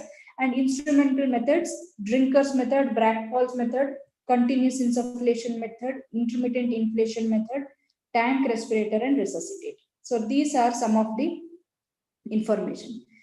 See, what is the difficulty with this question? I would like to just point out. The concept is very simple and very easy. It is just like story writing. How you are maintaining the position of the victim and how the operator is doing the various activities in order to like how artificial respiration is being provided in each of these steps. First concept should be clearly set in the mind. In Schaeffer's method, the subject will be put in the prone position.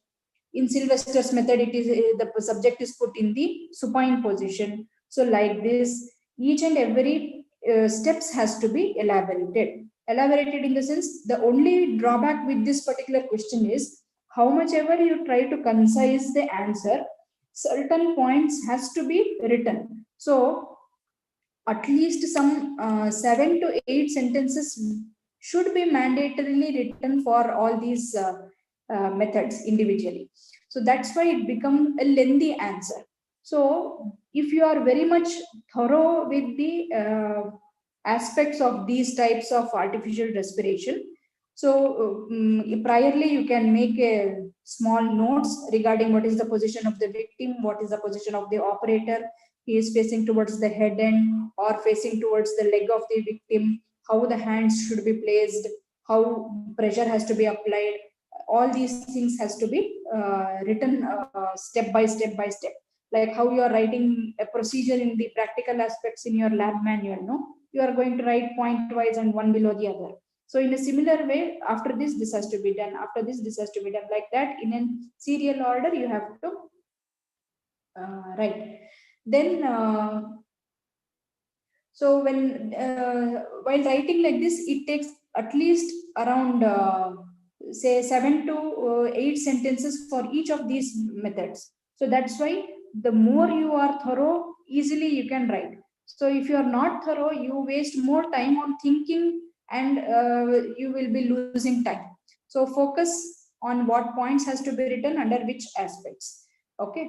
So the instrumental methods, for some of these, you can write some 3 to 4 sentences and wind up. All methods are not very evident till date. Some of the main important points can be highlighted. Okay. So this question is a short question for around 10 marks. So prepare thoroughly for this question called as artificial respiration. Okay. Then coming to the applied aspects of respiratory system, 2 points has been mentioned in the syllabus itself, that is hypoxia and asphyxia. So 2 main, there are so many other topics coming under disturbances of respiration chapter, among which these 2 applied physiological conditions has been. So we have to define what is hypoxia and the classification of the hypoxia. Hypoxia itself of 3 marks question. So these are here based on the factors, it is divided into 4 types of hypoxia: hypoxic hypoxia, anemic hypoxia, stagnant, and histotoxic hypoxia. So these are the types, and each of these features has to be written, and concisely in one sentence you can just write whether how effective is oxygen therapy in each of these. Only in one sentence you can just put that sentence as a conclusive sentence for each of these types. Okay. The next condition is regarding asphyxia, a very important question frequently being asked. That's why I've put the details also on this slide for these 2 topics, that is the hypoxia and asphyxia. Next slide, please. So, asphyxia is a combination of hypoxia and hypercapnia. So there is a decreased oxygen concentration plus increased carbon dioxide concentration. Both these conditions coexist together because there is some obstruction in the air passageway. So what are the conditions where we come across asphyxia? Is strangulation, hanging, etc. And what are the effects? So based on these stages, stage of hyperpnea, stage of convulsions, and stage of collapse, based on these stages, certain lakshanas or characteristic features has been mentioned under stage wise. So what happens in stage 1, what happens in stage 2, stage 3, like this. Next slide. So like this, stage wise, you have to be familiar with what are the characteristic features happening and how it is affecting different systems in different stages. Okay. So in the final stage, there is brain centers gets depressed, respiratory centers depressions happen. So gasping for respiration is seen, and pupil gets dilated. Then heart rate slows down. All the reflexes will be stopped or abolished. So gasping becomes increased, and finally death sets in. So all these lakshanas has been told in stage 1, stage 2, stage 3. Next slide. So ultimately, this asphyxia is just accounting for maximum 5 minutes. So within 5 minutes, death occurs. So that's why it is quite an important thing. You have to know the features stepwise, stage-wise. Okay. So these are the 2 applied physiological conditions wherein you have to give importance and you have to study thoroughly. So this finishes all the questions which will be covered under the respiratory system. Next slide. Moving on to the cardiovascular system. Cardiovascular system, again, a very important chapter. Much of the weightage has to be given to this chapter as well. So, next slide. So the first chapter of the cardiovascular system, it begins with an introduction to the heart, the layers of the heart, the walls, how it is made up of, the actions of the heart, all these things. So the layers of the heart is a 3 marks question. Okay, so the outermost is called as the pericardium, the middle one is called as the myocardium, and the innermost is the endocardium. So accordingly, you have to explain each of these. Again, it is further classified into two layers. So the details of these things can be written. Next, in this chapter, they have described regarding the valves of the heart, both the atrioventricular valves as well as the semilunar valves. It has to be just a small note is sufficient, and it can be expected for just around 3 marks, not more than that. Okay. Then the next chapter is regarding the properties of the cardiac muscle. Next slide, please. So here, previous to this, we come across the circulation, types of circulation, two ways. One is the pulmonary circulation. We have seen this in the respiratory system also. Here we are more concerned with the systemic circulation because heart is the organ which pumps the blood to all parts of the body. So systemic circulation and pulmonary circulation, we have to be familiar with. Each of these are eligible for 3 marks question. Next, coming to the properties of the cardiac muscle. So there are 4 properties: excitability, rhythmicity, conductivity, and contractility.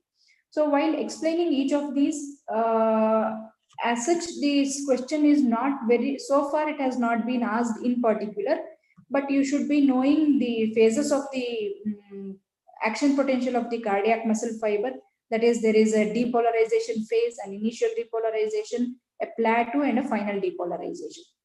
Sorry, final repolarization. So these are the phases of the action potential.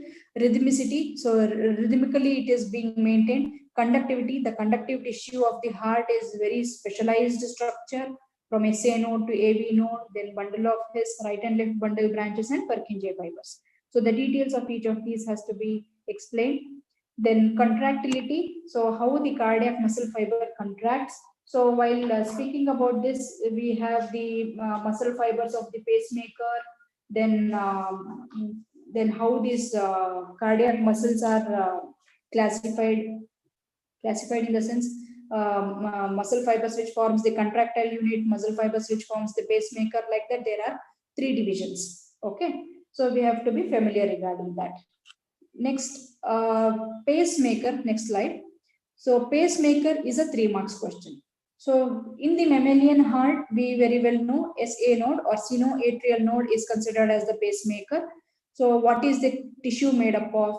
How it is having the auto rhythmic generation of the impulses.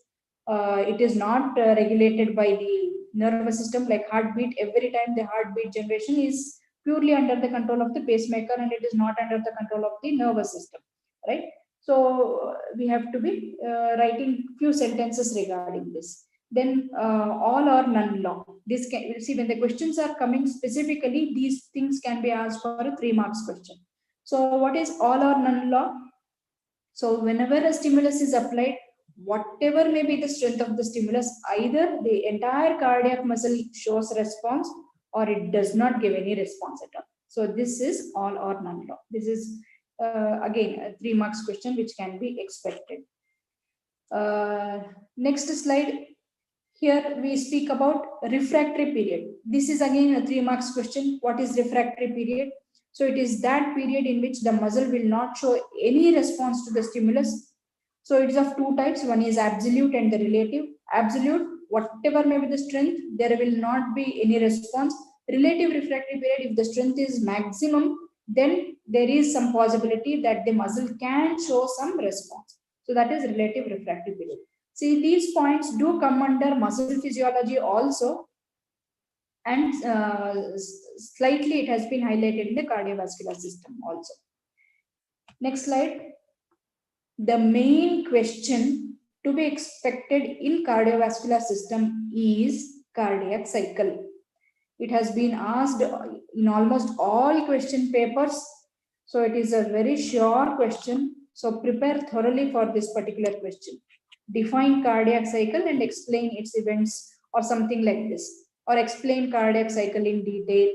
So these are the patterns in which the questions do come. So what is cardiac cycle? It is defined as sequence of coordinated events which takes place during each heartbeat. So in every heartbeat, there is a lot of coordinated activities happening. So all those needs to be explained stage-wise. So 2 major stages we come across. One is systole and diastole. Next slide. So here the systole is divided into further 2 stages, sub-stages we can say. And the diastole is divided into 5 sub-stages. Again, just like respiratory system, I said there are certain pressures which needs to be which you have to remember the numerical values. Similarly, here in the cardiac cycle, you should be thorough with the time duration taken for each of these stages, as well as the entire systole and the diastole. What is the duration of the cardiac cycle? These are all some of the viva questions which you can expect.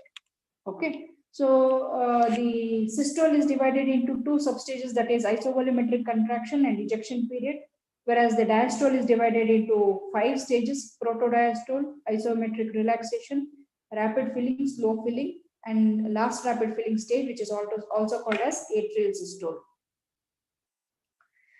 Next, the details of each of these has to be elaborated.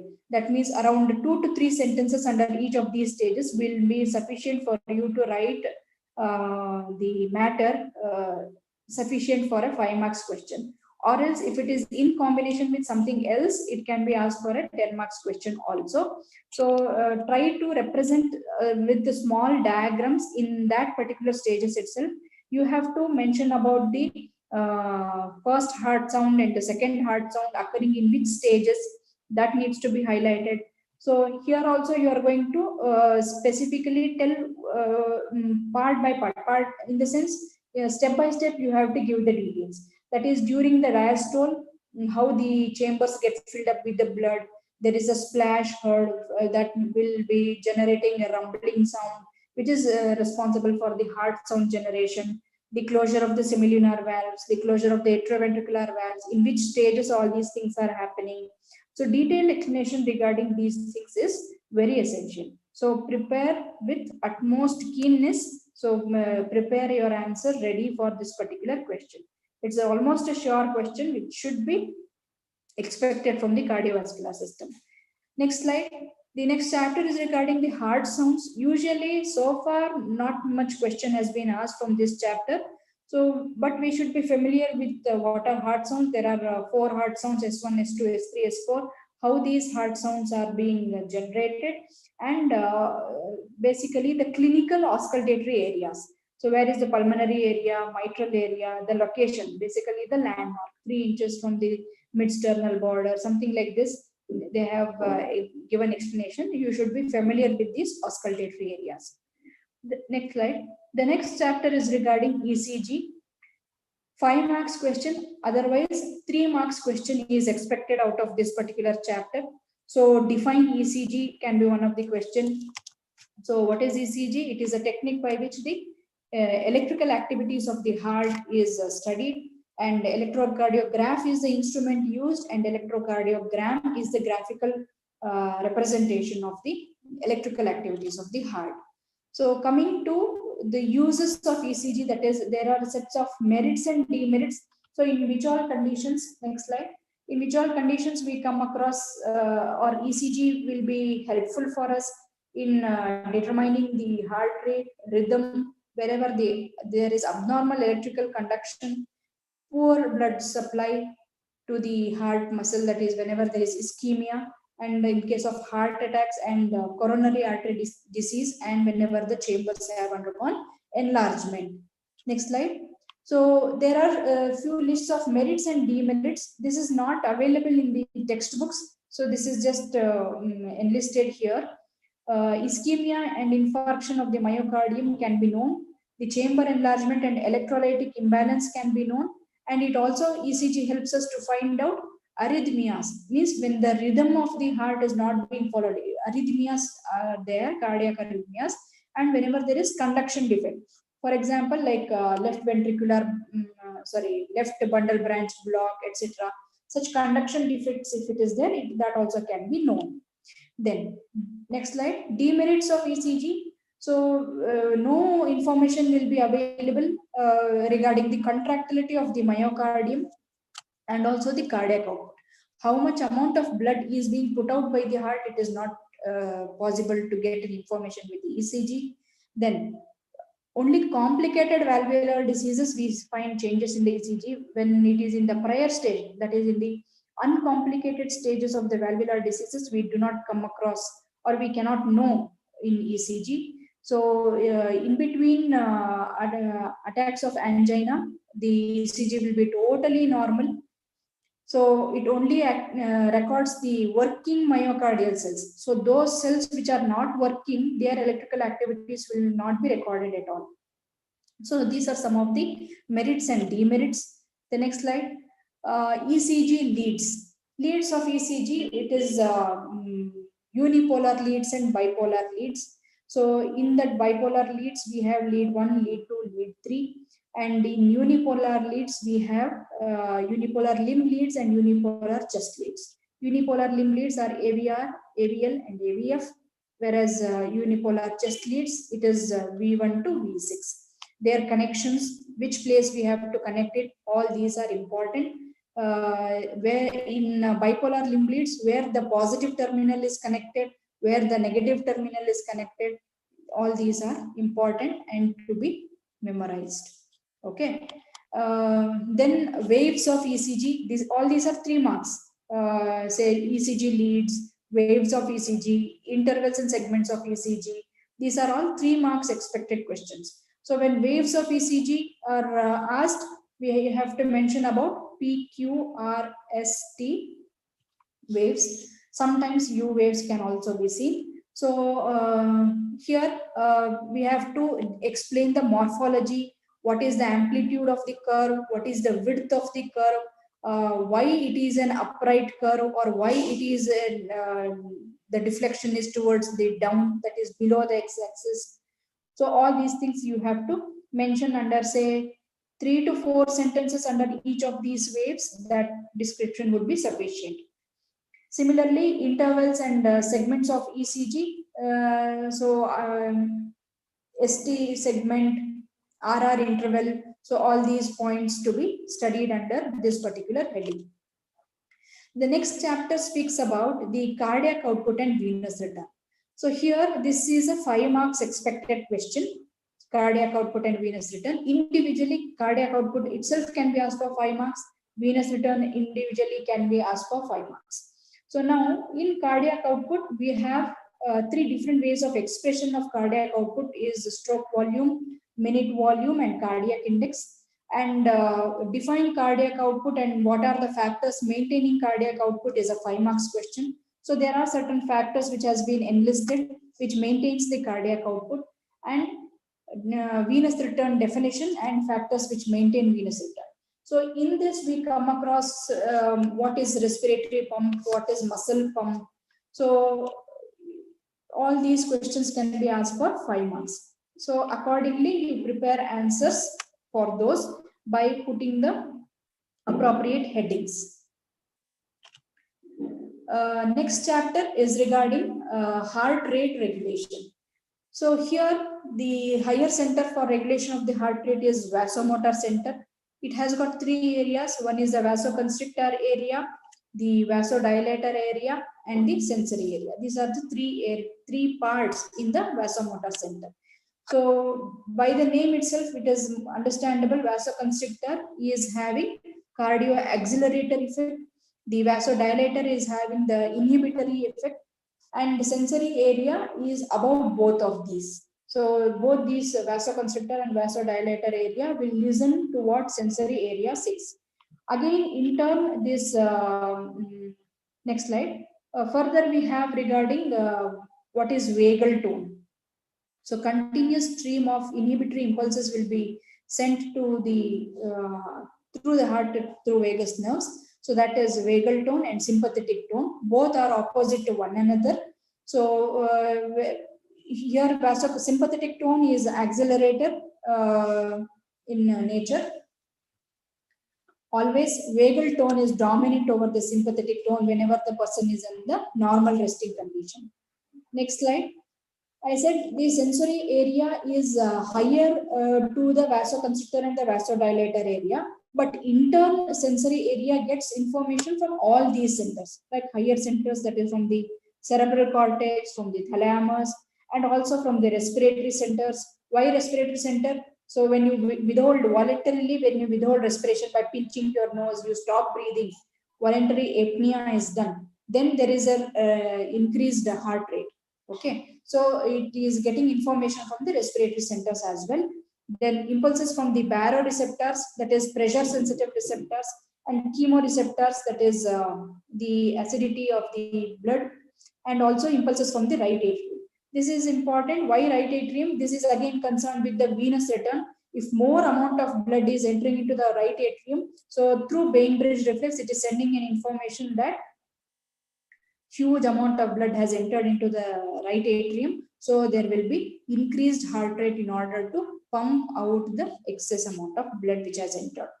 Okay, so that is Bainbridge reflex. So these are the points to be covered under the regulation of heart rate. The next chapter is regarding the blood pressure, arterial blood pressure. The definitions are very, very, very important. In spite of repeatedly telling students do commit a mistake here, they either omit this the word lateral pressure exerted, or it is not just the pressure, it is the lateral pressure exerted. And a common mistake done is when pulse pressure is being asked, it is the pressure elicited at the radial pulse. No, it is a very wrong answer. Okay. So first definition of the blood pressure is important, and what is systolic blood pressure, diastolic blood pressure. Next slide. So what is pulse pressure? It is the difference between the systolic pressure and the diastolic pressure. So systolic minus diastolic gives you the pulse pressure. So this point always to be remembered. Then in further of this chapter, we are concerned with the regulation of the arterial blood pressure. There are many other factors responsible for maintenance of the blood pressure. You can go through that. Then regulation of the arterial blood pressure is through 4 mechanisms. One is nervous mechanism, renal mechanism, hormonal and local mechanism. So in the nervous regulation, it is a short-term regulation because for a short duration only it is acting. Renal mechanism, again the same, with the nervous mechanism, we have to again speak about the vasomotor center, the same center, that is vasoconstrictor area, dilator area, etc. But now we are speaking about its effect on the blood vessels. Okay. Here, with the renal regulation, it is considered as the long-term regulation. Next slide. So, in 2 ways, kidneys help in regulation of the blood pressure. One is through regulation of ECF, and the second one is renin-angiotensin mechanism. So, here, when ECF is being regulated, how regulation happens? If water quantity is more, then there will be more urination, and there will be bringing down of the blood volume. So natriuresis, diuresis, these are the words which we come across in this regulation of ECF. Then through renin-angiotensin mechanism, here whenever there is a fall in the blood pressure, it will be immediately sensed by the juxtaglomerular cells present near the afferent and efferent arteriole in the Bowman's capsule. So once this fall in the blood pressure is sensed by these JG cells, it is going to secrete angiotensin. So then renin, then it gets combined with angiotensinogen, and later through enzymatic actions, it gets converted into angiotensin 1. In this manner, it will be circulating in the blood. When this blood reaches the lungs, in the lungs, there is a specific enzyme called as angiotensin converting enzyme, which converts angiotensin 1 into angiotensin 2. So this angiotensin 2 is a powerful vasoconstrictor. So whatever the blood pressure had fallen down is now regulated by the angiotensin 2, which is being released. Okay, so this is regarding the renal regulation. Similarly, we have hormonal mechanisms.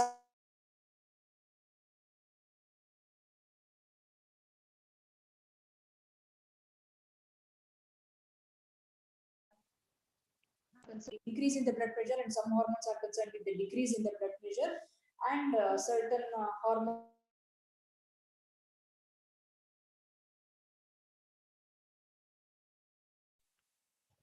These are responsible for local mechanisms. That is accumulation of the lactic acid. It causes vasodilation, etc.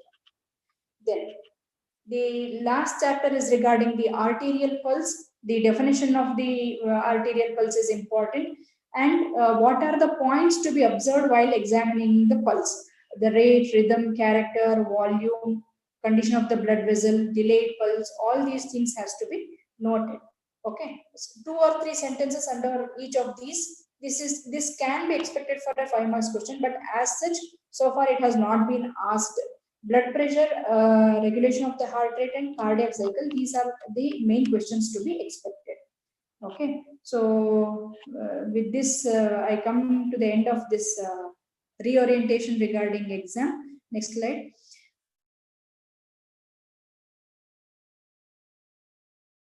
Sharira Department of JSSAMC Medical College.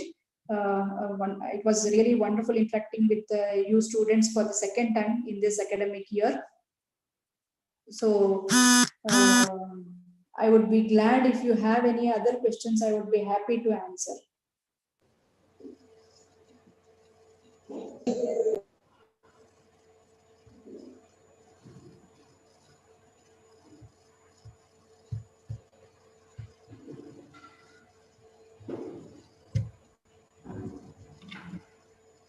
Any questions? You can share it.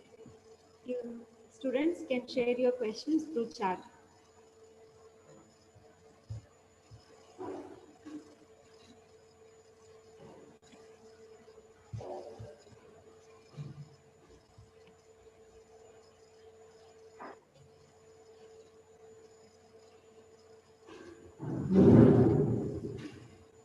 No questions?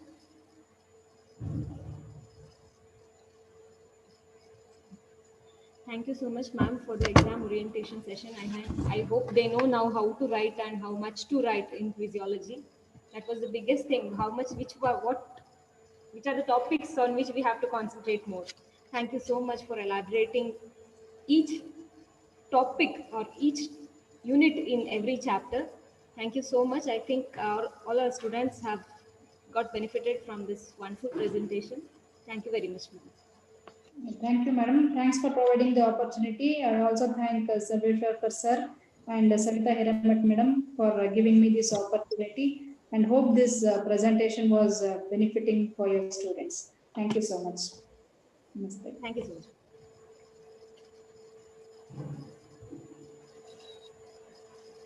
No questions yet.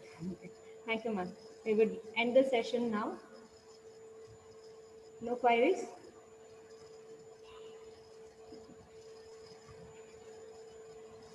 If you're not able to text it there, you can text me also. No?